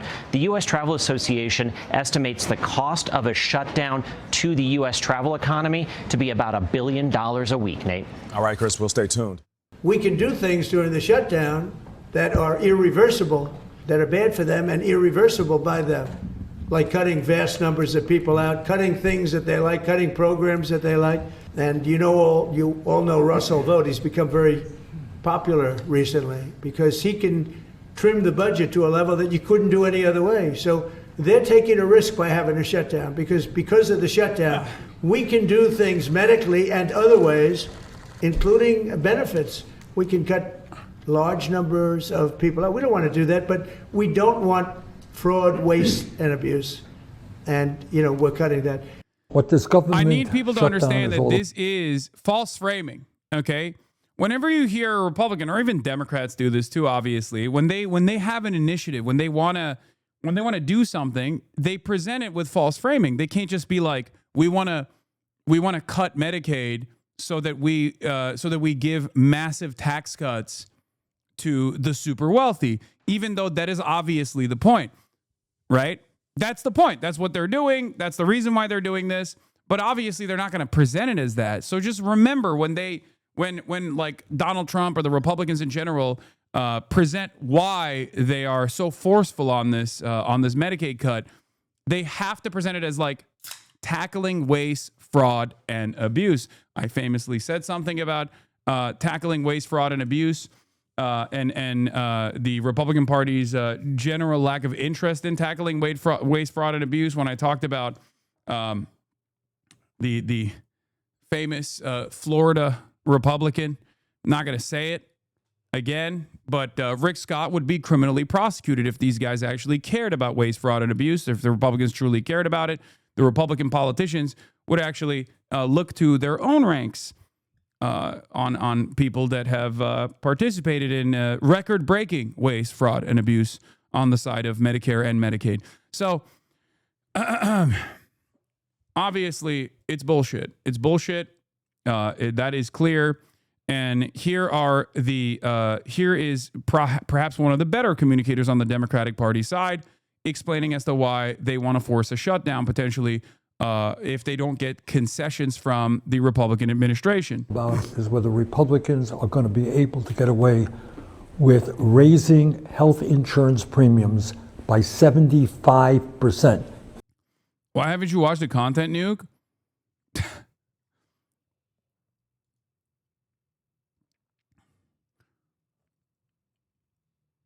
What is this? Drama guy. Government shutdown imminent. Maybe going to war with Venezuela. And this chatter is a time traveler, I think. I have watched the context Nuke at this point. There is a... bro, rewind it into spring. Yeah. I don't know if you I don't know if you knew this or not, but not only did I watch it, but I did like an 8-hour response to it.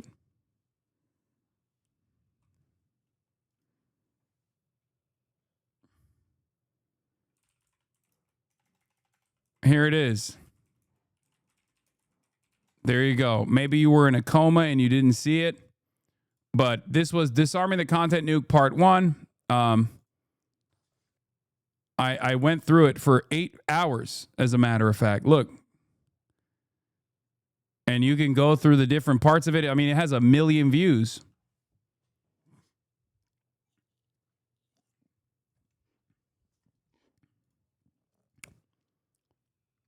I'm trolling. Oh, okay. Well,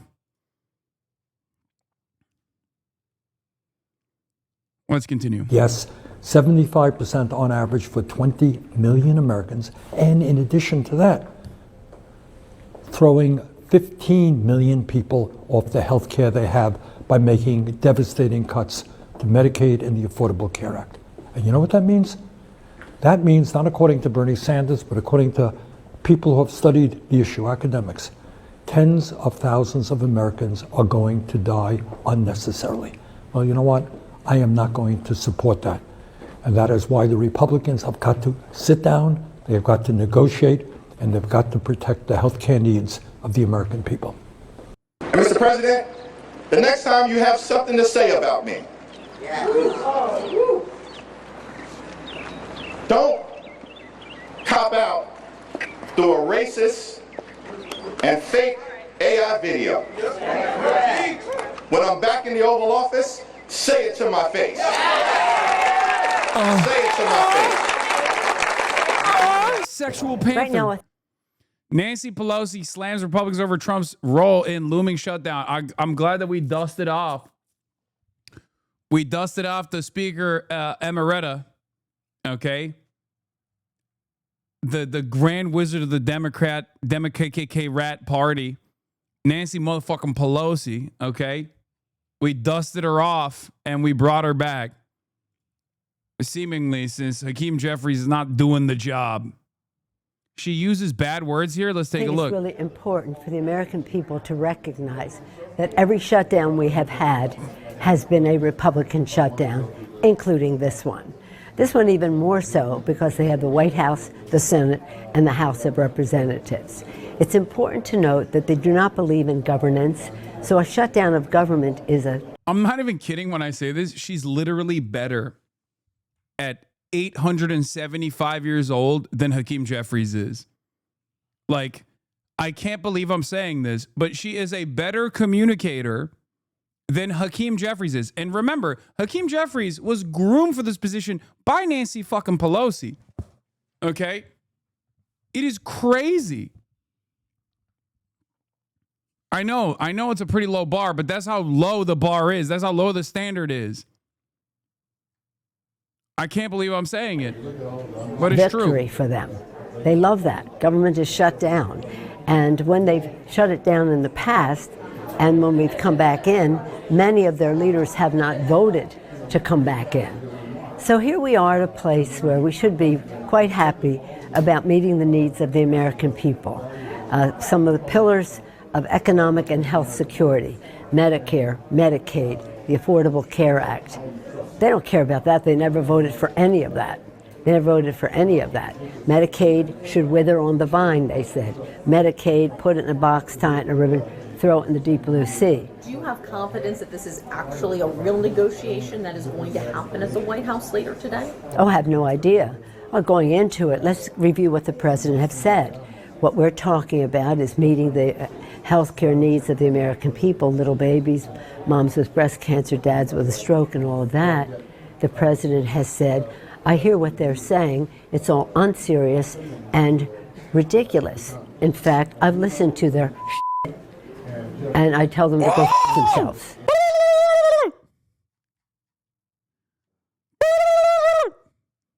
Goddamn! Can she say that? Pop off, Queen. Pop off, Queen. So that's the I can't believe I use that word. My kids will be shocked. My grandchildren will be further shocked. I'm just quoting the President of the United States. And so I think the leverage springs not from any shared values with him, if that's what he thinks healthcare is about, and yourself, but that it is something that they're hearing from. Wait, what the fuck? Okay, what? Okay, that is okay. I'm sorry. What the fuck is happening? Someone needs to wash their mouth with soap. Okay? That's crazy. What? And so I think the leverage springs not from any shared values with him, if that's what he thinks healthcare is about, and yourself, but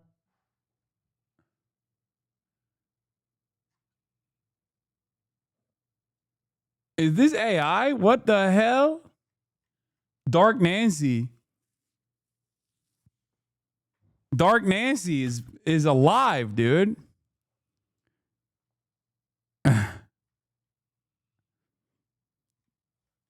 Unshackle Dark Nancy. She's getting old. She's allowed to say it. But that it is something that they're hearing from constituents, that they do not want to see the healthcare costs go up. By the way, she has the same hand thing that Trump has. Dude, everyone is so fucking old in this stupid ass government, man. They're gonna kill all of us. I swear to God. And they don't even care because they're all decaying. They're all like 80 years old.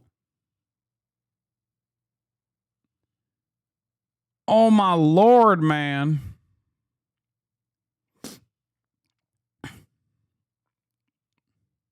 The Affordable Care Act subsidies are not extended.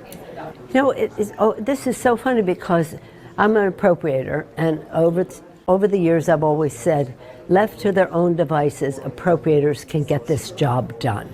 They know what the priorities are. They know where you have to negotiate, where you have a difference of opinion, which you must respect, and that it's only the intervention of Donald Trump that is making this difficult. Some of the questions of the White House press corps, boy, has Nancy Pelosi lost her mind.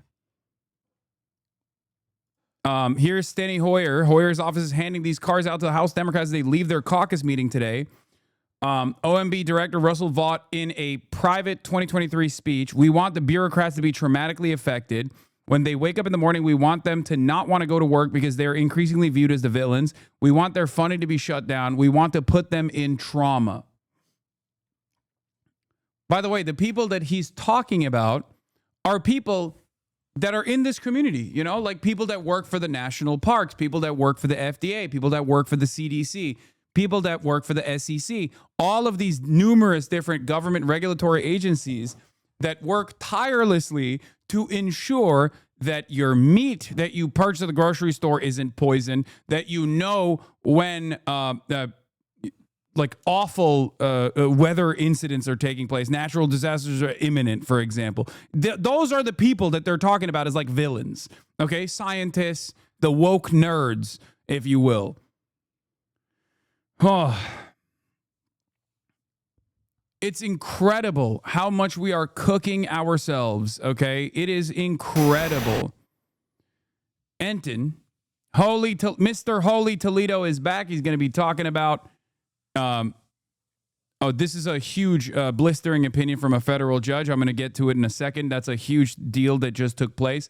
And we'll get to that again. Trump is live again. He never shuts up. Running up the back of his neck and a lump on his head, but you would never know it from his personality. Okay, I don't care about this right now. Let's just continue with this. There's too much going on.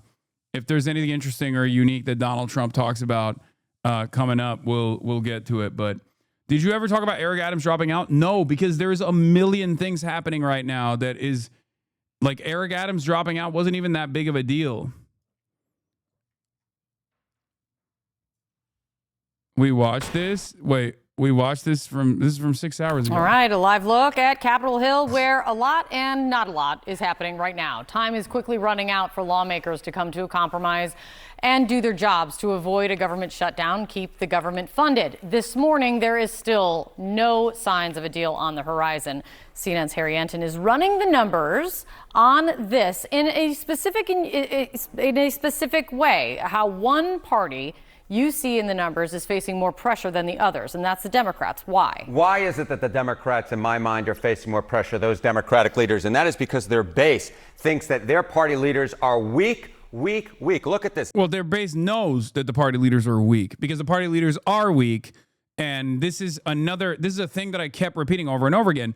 At least the Republican base thinks that Trump is awesome. Okay. At least there is like a base at all for the Republican Party. Both of the parties are unpopular. Donald Trump's approval ratings are underwater. Having said that, his own party's base of support still supports him. Democrats don't even have their own party's base of support any longer because of all of the issues that I have been railing about over and over and over again. Meanwhile, liberals have been yelling at me instead of trying to fucking yell at the Democrats alongside their parents who have become radicalized over the course of the past couple of months, demanding that Democratic politicians put their bodies on the fucking line. Meanwhile, you got dumbfuck neoliberals on the internet still trying to relitigate this discourse. There has to be a reason for this. And the reason is not because all the Barbaras and Debras are tuning into the fucking HasanAbi broadcast to develop some sense of discontent towards the Democratic administration. Okay? They're just literally looking at the situation with Donald Trump destroying the American federal government, Donald Trump destroying the Constitution, spitting on it every day, wiping his fucking ass cheeks with it, and going, where are the Democrats? Why are they not doing anything? Why are they not channeling the discontent that we feel right now? That's it. And in the absence of good leadership from the establishment Democrats, who unironically think that if they just stick around and quietly just wait for this period to go away, that they'll be rewarded in the midterm elections for their inaction. And it's very stupid for them to do so. It's a very stupid decision for them because this is going to lead to, one, more discontent and obviously mass mobilization. And then that mass mobilization is going to be actively stamped out by the administration. They're not going to do anything about it. They're not going to even like make a big fuss about the Constitution being in tatters. Okay, the Republicans are lighting the Constitution on fire, lighting the First Amendment on fire, for example, and there is no guarantee that the Democrats will be rewarded for simply being the opposition party when their own audience doesn't fucking think that they are the actual opposition. That's why they keep saying, you guys suck. You're complicit. You're complicit. You're engaging in an act of appeasement. Anyway, Harry Emden. Democrats on who has strong leaders. Look at this. 54% say neither party, 54% of Democrats say neither party has strong leaders. Among Republicans, 80% of their base thinks Republicans have strong leaders. Yet among Democrats, just 35% of Democrats say their party has strong leaders. When you add together this 54% with this 11%, we're talking about 2/3 of Democrats who say neither party or Republicans have stronger leaders, as compared to just 35% who say their own parties have strong leaders. As I said at the top, weak is how Democrats view their leaders in Washington. But facing more pressure too, does this suggest, and we'll continue with this, but the question then is, does this suggest that the pressure is for them to cut a deal or to stand against what they think is what Republicans want? That remains kind of the question in and of this. But getting stuff done. Yeah. Who gets stuff done? Yeah, exactly. And this is the other thing. It's not just that Democrats think that their party leaders are weak. They also think they don't get anything done. I mean, take a look here. Okay, Democrats and who get things done. Again, it's just 50. We get this 50% of Democrats say neither party gets anything done. Just 41% of Democrats say their own party get stuff done. When you add in this 9% of Democrats who say the Republican Party is more likely to get things done with neither party, we're talking about 3 in 5 Democrats who say neither party or Republicans are more likely to get things done than the Democratic Party. And again, that is the complete inverse of how Republicans feel, because 77% of Republicans think their own party leaders are likely to get things done. I wonder why. Perhaps it's because the Republicans have designed a political environment where they do offer some red meat to the base, no matter how silly or inconsequential it might seem, as opposed to the material realities that must be addressed, as opposed to like the economy, right?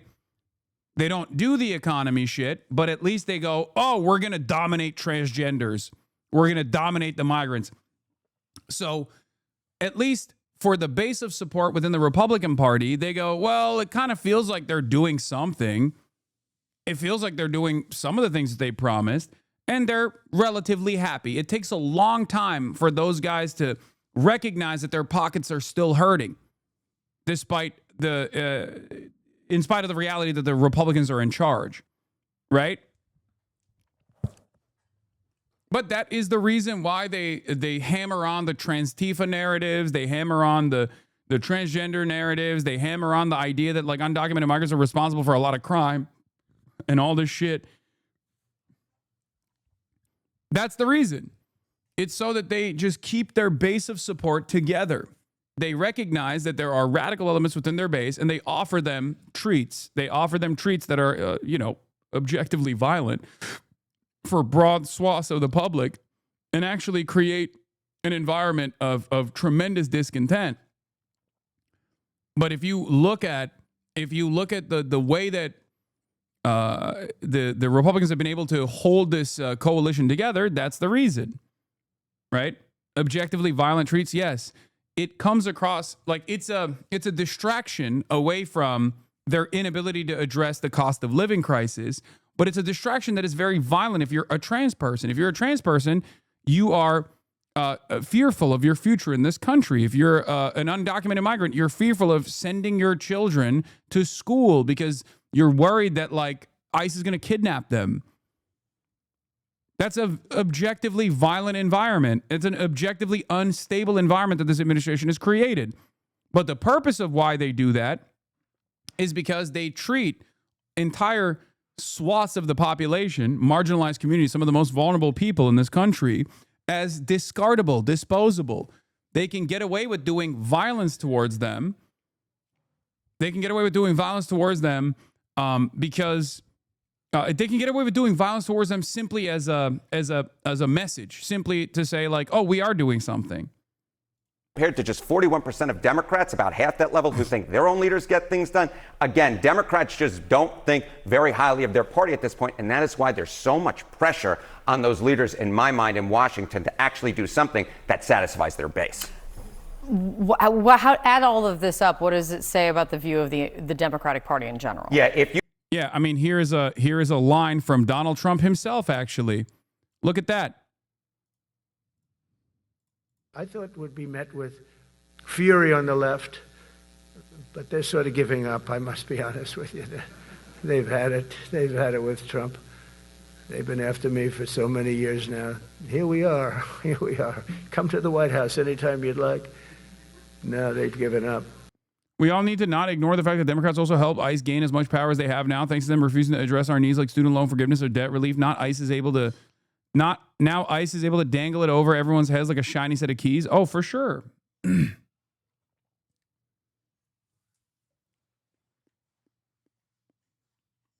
They're saying that the left has given up. They're not even fighting any longer.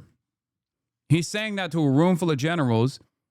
This is from the generals meeting that took place early this morning, where Pete Hegseth demanded every single general in the United States of America in this like unprecedented move come down, I think to Virginia, where him and Trump delivered this like rousing speech, you know? A lot of bad people, but all over that's been so popular. It's been very popular. I really thought that we were going to have to sort of fight it through. There's been no fight. There's been no fight. I thought would be met with.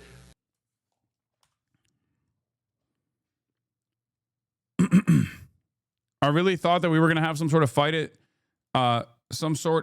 it through. There's been no fight, he says. Now, of course, there has been a fight. There has been a fight. But the reason why he doesn't think there's been a fight is because the fight has not been channeled by electeds. Okay? It's not been championed by any sort of representatives or any sort of leadership. There are some who have exhibited discontent at times, like Chris Van Hollen, and the actions that he took was a great example and something that I think more Democrats should be doing. This is something that I talked about at the time, right? When he went down to El Salvador and demanded the return of Kilmar Abrega Garcia, that was fighting. That was good leadership.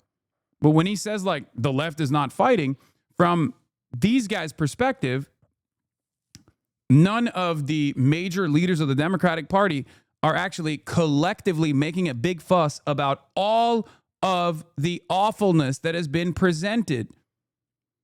All the awful shit that these guys are doing. And that's precisely the reason why Democrats' own base, their voters, people like yourself, your parents, your grandparents, they are also angry at the Democratic Party as well. Because you don't have to love the Democrats. I certainly don't. But they're the only game in town as it stands. And therefore, we have to use the Democratic Party. We have to use the elected representatives to put up a strong fight.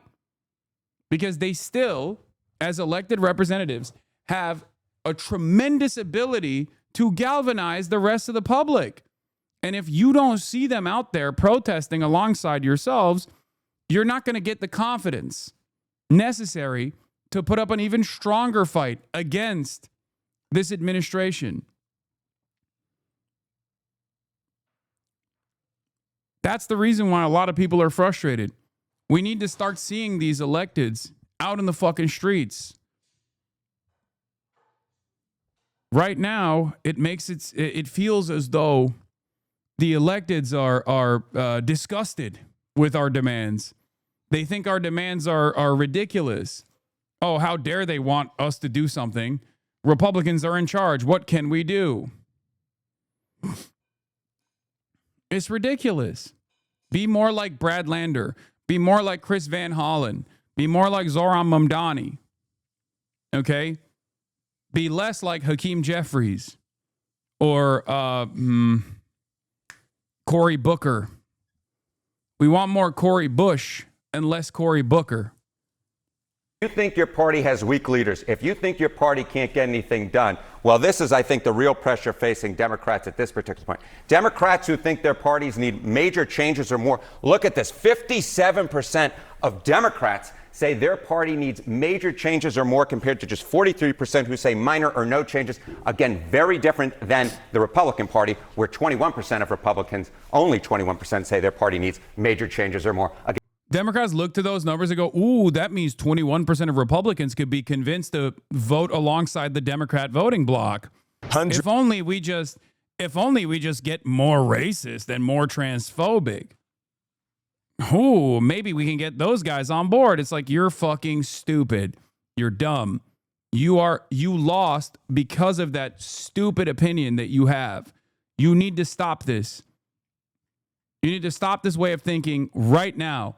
We do not have the time. Okay? We do not have the comforts. It is such an idiotic argument. And it's one that I keep having, even with some normie friends of mine with more conservative values or more liberal values as well, over and over again. Like, there are people out there, especially the more, if they have graduated from an institute of higher learning, like Ivy League or whatever, I have seen in my own experience the likelihood that they will demonstrate Ezra Klein style behavior. There's a higher likelihood that you're going to behave like Ezra Klein or take notes from the likes of Ezra Klein and assume that, like, this is rugged pragmatism.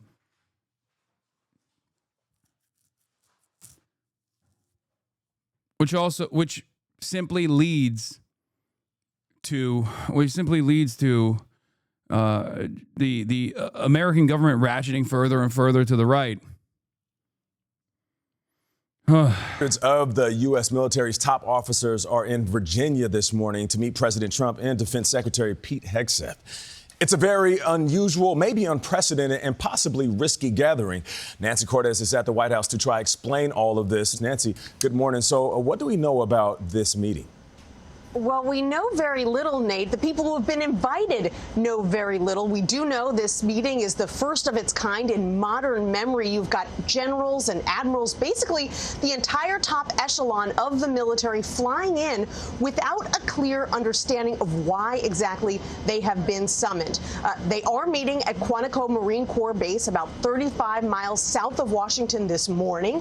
Defense Secretary Pete Hegseth called for the meeting, though military commanders were not given many details. They were just told to get here within days to hear him discuss his priorities. President Trump himself seemed unaware of the meeting when our Ed O'Keefe asked him about it last week. Then he said it's a great thing, and now it actually appears he plans to address the group as well. Of course, Democratic lawmakers have raised some security concerns here, with all of these military leaders leaving their posts at the same time and convening in one very well publicized spot. Not to mention the cost of flying all of them back to the D.C. area on short notice for what sounds like a pep talk. At least that's how President Trump described it over the weekend. He said it is simply a good chance to talk about how well the U.S. is doing militarily. It was Pete's birthday. This is the only way they could get people to come. When you're not part of the minority on the chopping block, you're more likely to suggest the Democrats abandon them for the Republican voters. Okay. I understand this, yes, except it's not only ridiculous to suggest this, right, from your perspective of privilege, but it's also been a demonstrable failure thus far. That's the problem. Like, there is no good reason to do this. If you could present a solid argument, at least I would entertain it, and then I would talk about the morality of doing such things and how wrong that is, because, you know, that's not, there's a crisis in leadership, and we mustn't, you know, let go of marginalized communities. It's not purely for politics, all this stuff. But I don't even have to make the moral argument, right? This is, as I've said over and over again, just like the issue with Israel. Just as I kept repeating that initially when it was tremendously unfavorable to speak out against Israel in the immediate aftermath of October 7, I said, no, this is still wrong. And I do know that people will inevitably realize that the asymmetry of violence in this circumstance makes Israel out to be the villain, and not the people resisting against a settler colonial occupation and genocide, right? And I was right. Now, or even leading up to the election, I kept repeating over and over again that this wasn't just an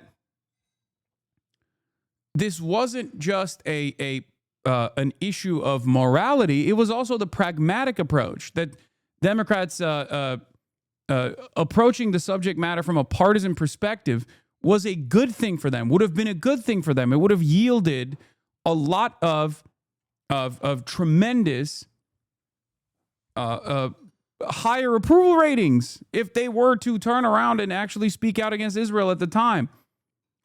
But even now, even at this very moment, there are still fucking people that refuse to reckon with that reality. You're right all the time, but the I told you so game feeds the haters. Is that what you're saying? I know, but the I told you so isn't, the reason why I'm doing the I told you so moment here isn't to be like, oh, I'm so smart. The reason why I'm bringing this up is because I was right back then and people are still not listening to me right now. Do you understand?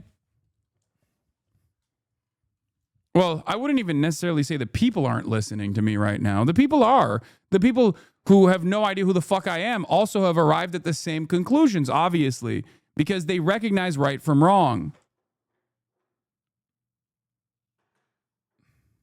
You know you fucking suck when this loser is dunking on you. Oh yeah, the selfie things need to stop, guys. Honestly, the Democrats were great at social media, but the social media moved on from them. The kitschy, goofy, choose your fighter type stuff needs to stop. Just serious. I mean, I can't believe they're getting dunked on correctly by Adam fucking Kinzinger of all people. Holy moly.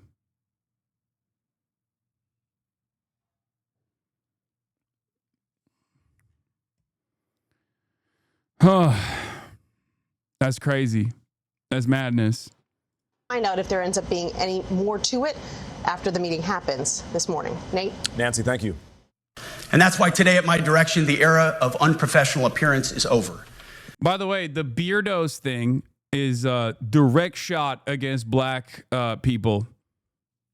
A lot of people don't understand this, but this is a major point of contention for active duty service members that are black. A lot of people don't even recognize it unless you are either tapped in and you have friends who are veterans, who are black veterans, or just like, this is an anti-black policy. The reason why the military in the past has allowed some members to not shave and have like hair standards that are a little bit looser is because a lot of black people, when they shave, get like significant, not like razor bumps. I forget what it's called. I think it's called like folliculitis or something. I don't know what it's called, but like they get shaving waivers. Okay? Because black hair is different. And for that reason, in order to boost the numbers, pseudofolliculitis barbae, doc here, pseudofolliculitis barbae. Yeah. It's like not regular razor burn, though. It's like a serious fucking problem. So the reason why the military was like, all right, it's fine. We don't have like the same shave standards. You can get a waiver for it was for obviously people with religious reasons not to shave, like sick people or Muslims or specifically black people for the folliculitis mention that I just made. And a bunch of black service members were allowed to get these shaving waivers. So now he's like taking that out. But for those of you who don't know, this is like this initiative, revoking that shave waiver is actively shitting on. Why aren't you clean shaven? Sergeant? Oh, yeah, so I'm not clean shaven because I do have a condition called pseudometiculitis. It's when your hair grows out and back into your skin, which causes your hair follicles to be more into your skin, causing your face to turn red and causing there to be bumps. There's usually rash, and this is more common in, African Americans because our hair is more kind of tightly woven hair that is thick and it's not as straight as other people's hair. It's a natural thing that happens. And the Marine Corps has like waivers for it. They're called no-shave chits, right? Yes. If you have pseudometiculitis, you could still join the military. They have waivers and no-shave chits for it. Don't be afraid to, go to your recruiter or anything like that just because you can't shave. What's your favorite part about the military? The cohesion. Yeah. The beard policy thing is not about readiness. Like there is no, like it's just the reason why they have the shave waivers is for that reason. I already explained it to you. That dude explained it as well. But the reason why you would revoke that, the reason why this is cap, by the way, no, the fuck is not. What do you mean this is cap? As an active duty service member who is black, there is no convincing other members that this administration is racist. I have a beard, and the amount of people that say I just want to abuse the system and that a beard is unprofessional is a lot of people. No, I thought you were saying like that. Okay, no, that makes sense. All right. The cohesion part is cap. I get it. Okay. Anyway, yeah. Like there is no, the reason why they're taking away the waivers is just simply to say like, fuck you. If you're black and if you're black and you're in the military, you're going to shave your fucking face no matter, no matter what kind of complications, medical complications you can have.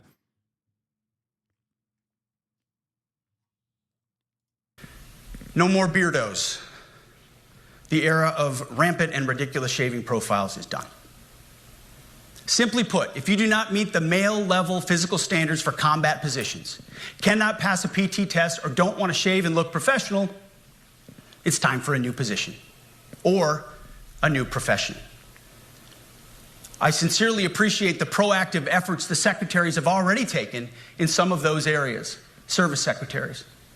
And these directives. Yeah, of course, spec ops still get to have beards, obviously, because they're cool and mostly white and also badass. They get to grow a badass beard because they're special operations, baby, special forces. Hoorah!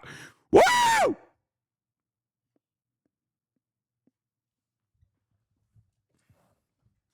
That's right. Delta Force. Sorry, I get excited when I think about muscly men doing targeted assassinations overseas. Hell yeah, it gets my dick hard. They grow their beards and they look so fucking hot. I want to make out with them. Oh yeah, baby. Are intended to simply accelerate those efforts.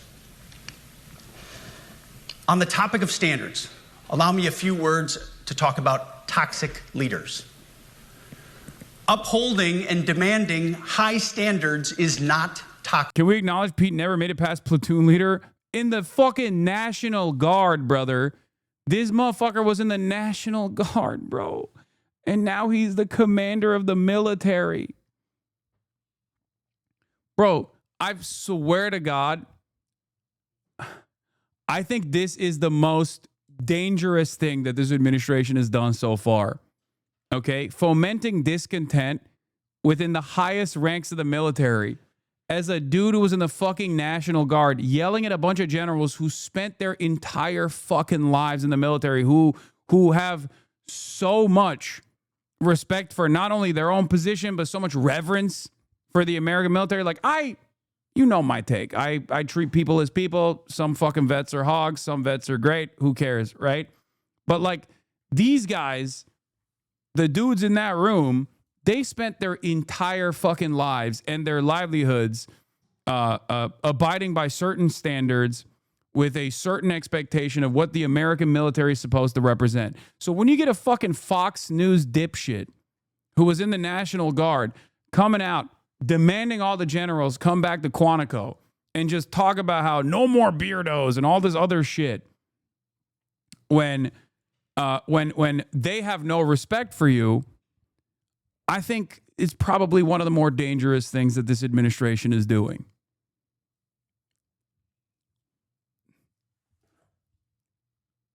You don't have to be a student of history to know. You do not have to be a student of history to know the one group that you are not supposed to piss off is your fucking military. Okay?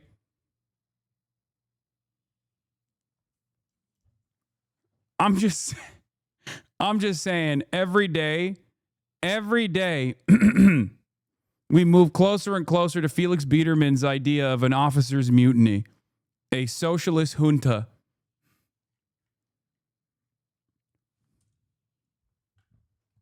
It probably won't happen. I'm obviously, it's just not a smart thing for these guys to do that. Okay? Sick. Enforcing high standards, not toxic leadership. But today, at my direction, every member of the Joint Force at every rank is required to take a PT test twice a year, as well as meet height and weight requirements twice a year. Every year of service. Also today, at my direction, every warrior across our Joint Force is required to do PT every duty day. Should be common sense. I mean, most units do that already. But we're codifying it. And we're not talking like hot yoga and stretching. Real hard PT, either as a unit or as an individual. At every level, from the Joint Chiefs to everyone in this room to the youngest private, leaders set the standard. And so many of you do this already. Active, Guard, and Reserve. This also means grooming standards. No more beards, long hair, superficial individual expression. We're going to cut our hair, shave our beards, and adhere to standards. Because it's like the broken windows theory of policing. It's like when you let the small stuff go, the big stuff eventually goes. So you have to address the small stuff. This is on duty in the field. By the way, part of the reason why they have the shave waivers. What the fuck? And in the where is that audio coming from? I don't even know where that's. What the fuck? Anyway, as I was saying, part of the reason why they have those like looser restrictions on PT is because one of the major crises that the American military broadly is experiencing is a crisis in recruitment numbers.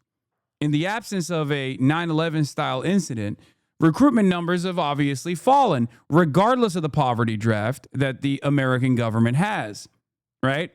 Regardless of the fact that the military is seen as like one of the only ways where you can get the same kind of welfare and social assistance that you would get as a citizen in competent European governments.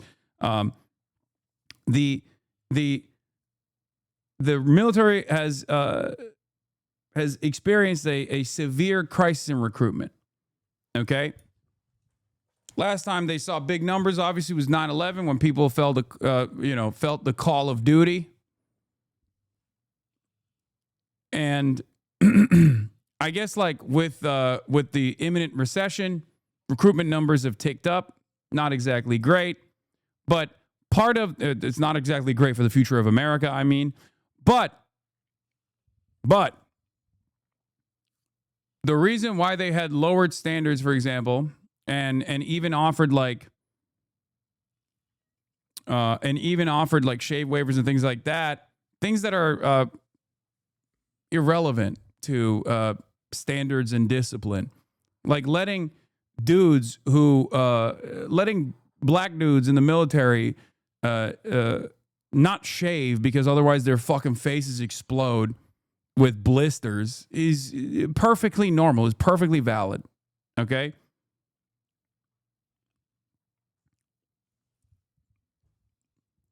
All of this stuff is just aesthetics. It's just aesthetic posturing from a guy who doesn't even understand the issues that the military currently has. Army vet here. Anyone who's been in the military knows someone like Pete who thinks he knows how the military should be, what standards should be upheld, and how to make the military better, except back then they were never put in charge of any serious operation, maybe cleaning brass from a range. This is kind of scary. I just don't think that this is going to lead to the positive results they thought they were going to get out of this this experience. I just don't think that lifelong career generals, who many of them are fucking well-read too, are going to look at a DUI rapist shithead Fox News host and go, yeah, this is the guy who is commanding me. This is my Secretary of War. Fucking awesome. If you want a beard, you can join Special Forces. If not, then shave. We don't have a military full of Nordic pagans. But unfortunately, we have had leaders who either refuse to call BS and enforce standards, or leaders who felt like they were not allowed to enforce standards. Both are unacceptable. War does not care if you're a man or a woman. Neither does the enemy. Nor does the weight of your rucksack, the size of an artillery round, or the body weight of a casualty on the battlefield who must be carried. This, and I want to be very clear about this, this is not about preventing women from serving. We very much value the impact of female troops. Our female officers and NCOs are the absolute best in the world. But when it comes to any job that requires physical power to perform in combat, those physical standards must be high and gender neutral. If women can make it, excellent. If not, it is what it is. If that means no women qualify for some combat jobs, so be it. That is not the intent, but it could be the result, so be it. It will also mean that weak men won't qualify because we're not playing games. This is combat. This is life or death. As we all know, this is you versus... Dude, this is literally the fantasy of, like, this is like having a couch guy run the military. Okay, this is the opinion of a guy who never served from the outside. Like, not saying that he hasn't, he was in the National Guard, but like, this is literally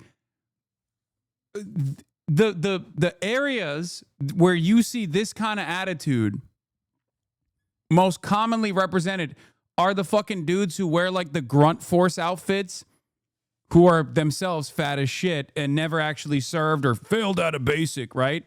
And the guys who were like, oh man, I was gonna serve, but life had other priorities for me. But like, this is exactly what the military should represent. Yeah, like this is such a crazy thing to watch. It's such a fucking crazy thing to watch unfold. Yeah, baby, let's go. The military, we're bringing strength back to our soldiers, to our brave warriors, man. There's an enemy hell-bent on killing you. To be an effective, lethal fighting force, you must trust that the warrior alongside you in battle is capable. Truly. What is this? And not a moment too soon. Women should not have ever been in combat roles if they can't meet the standards that men need to meet. Equality is downstream from life and death. This policy should be applied to police and firefighters as well. Bro, this is it. This is what I mean. It's like, this is for Asmongold and people exactly like Asmongold.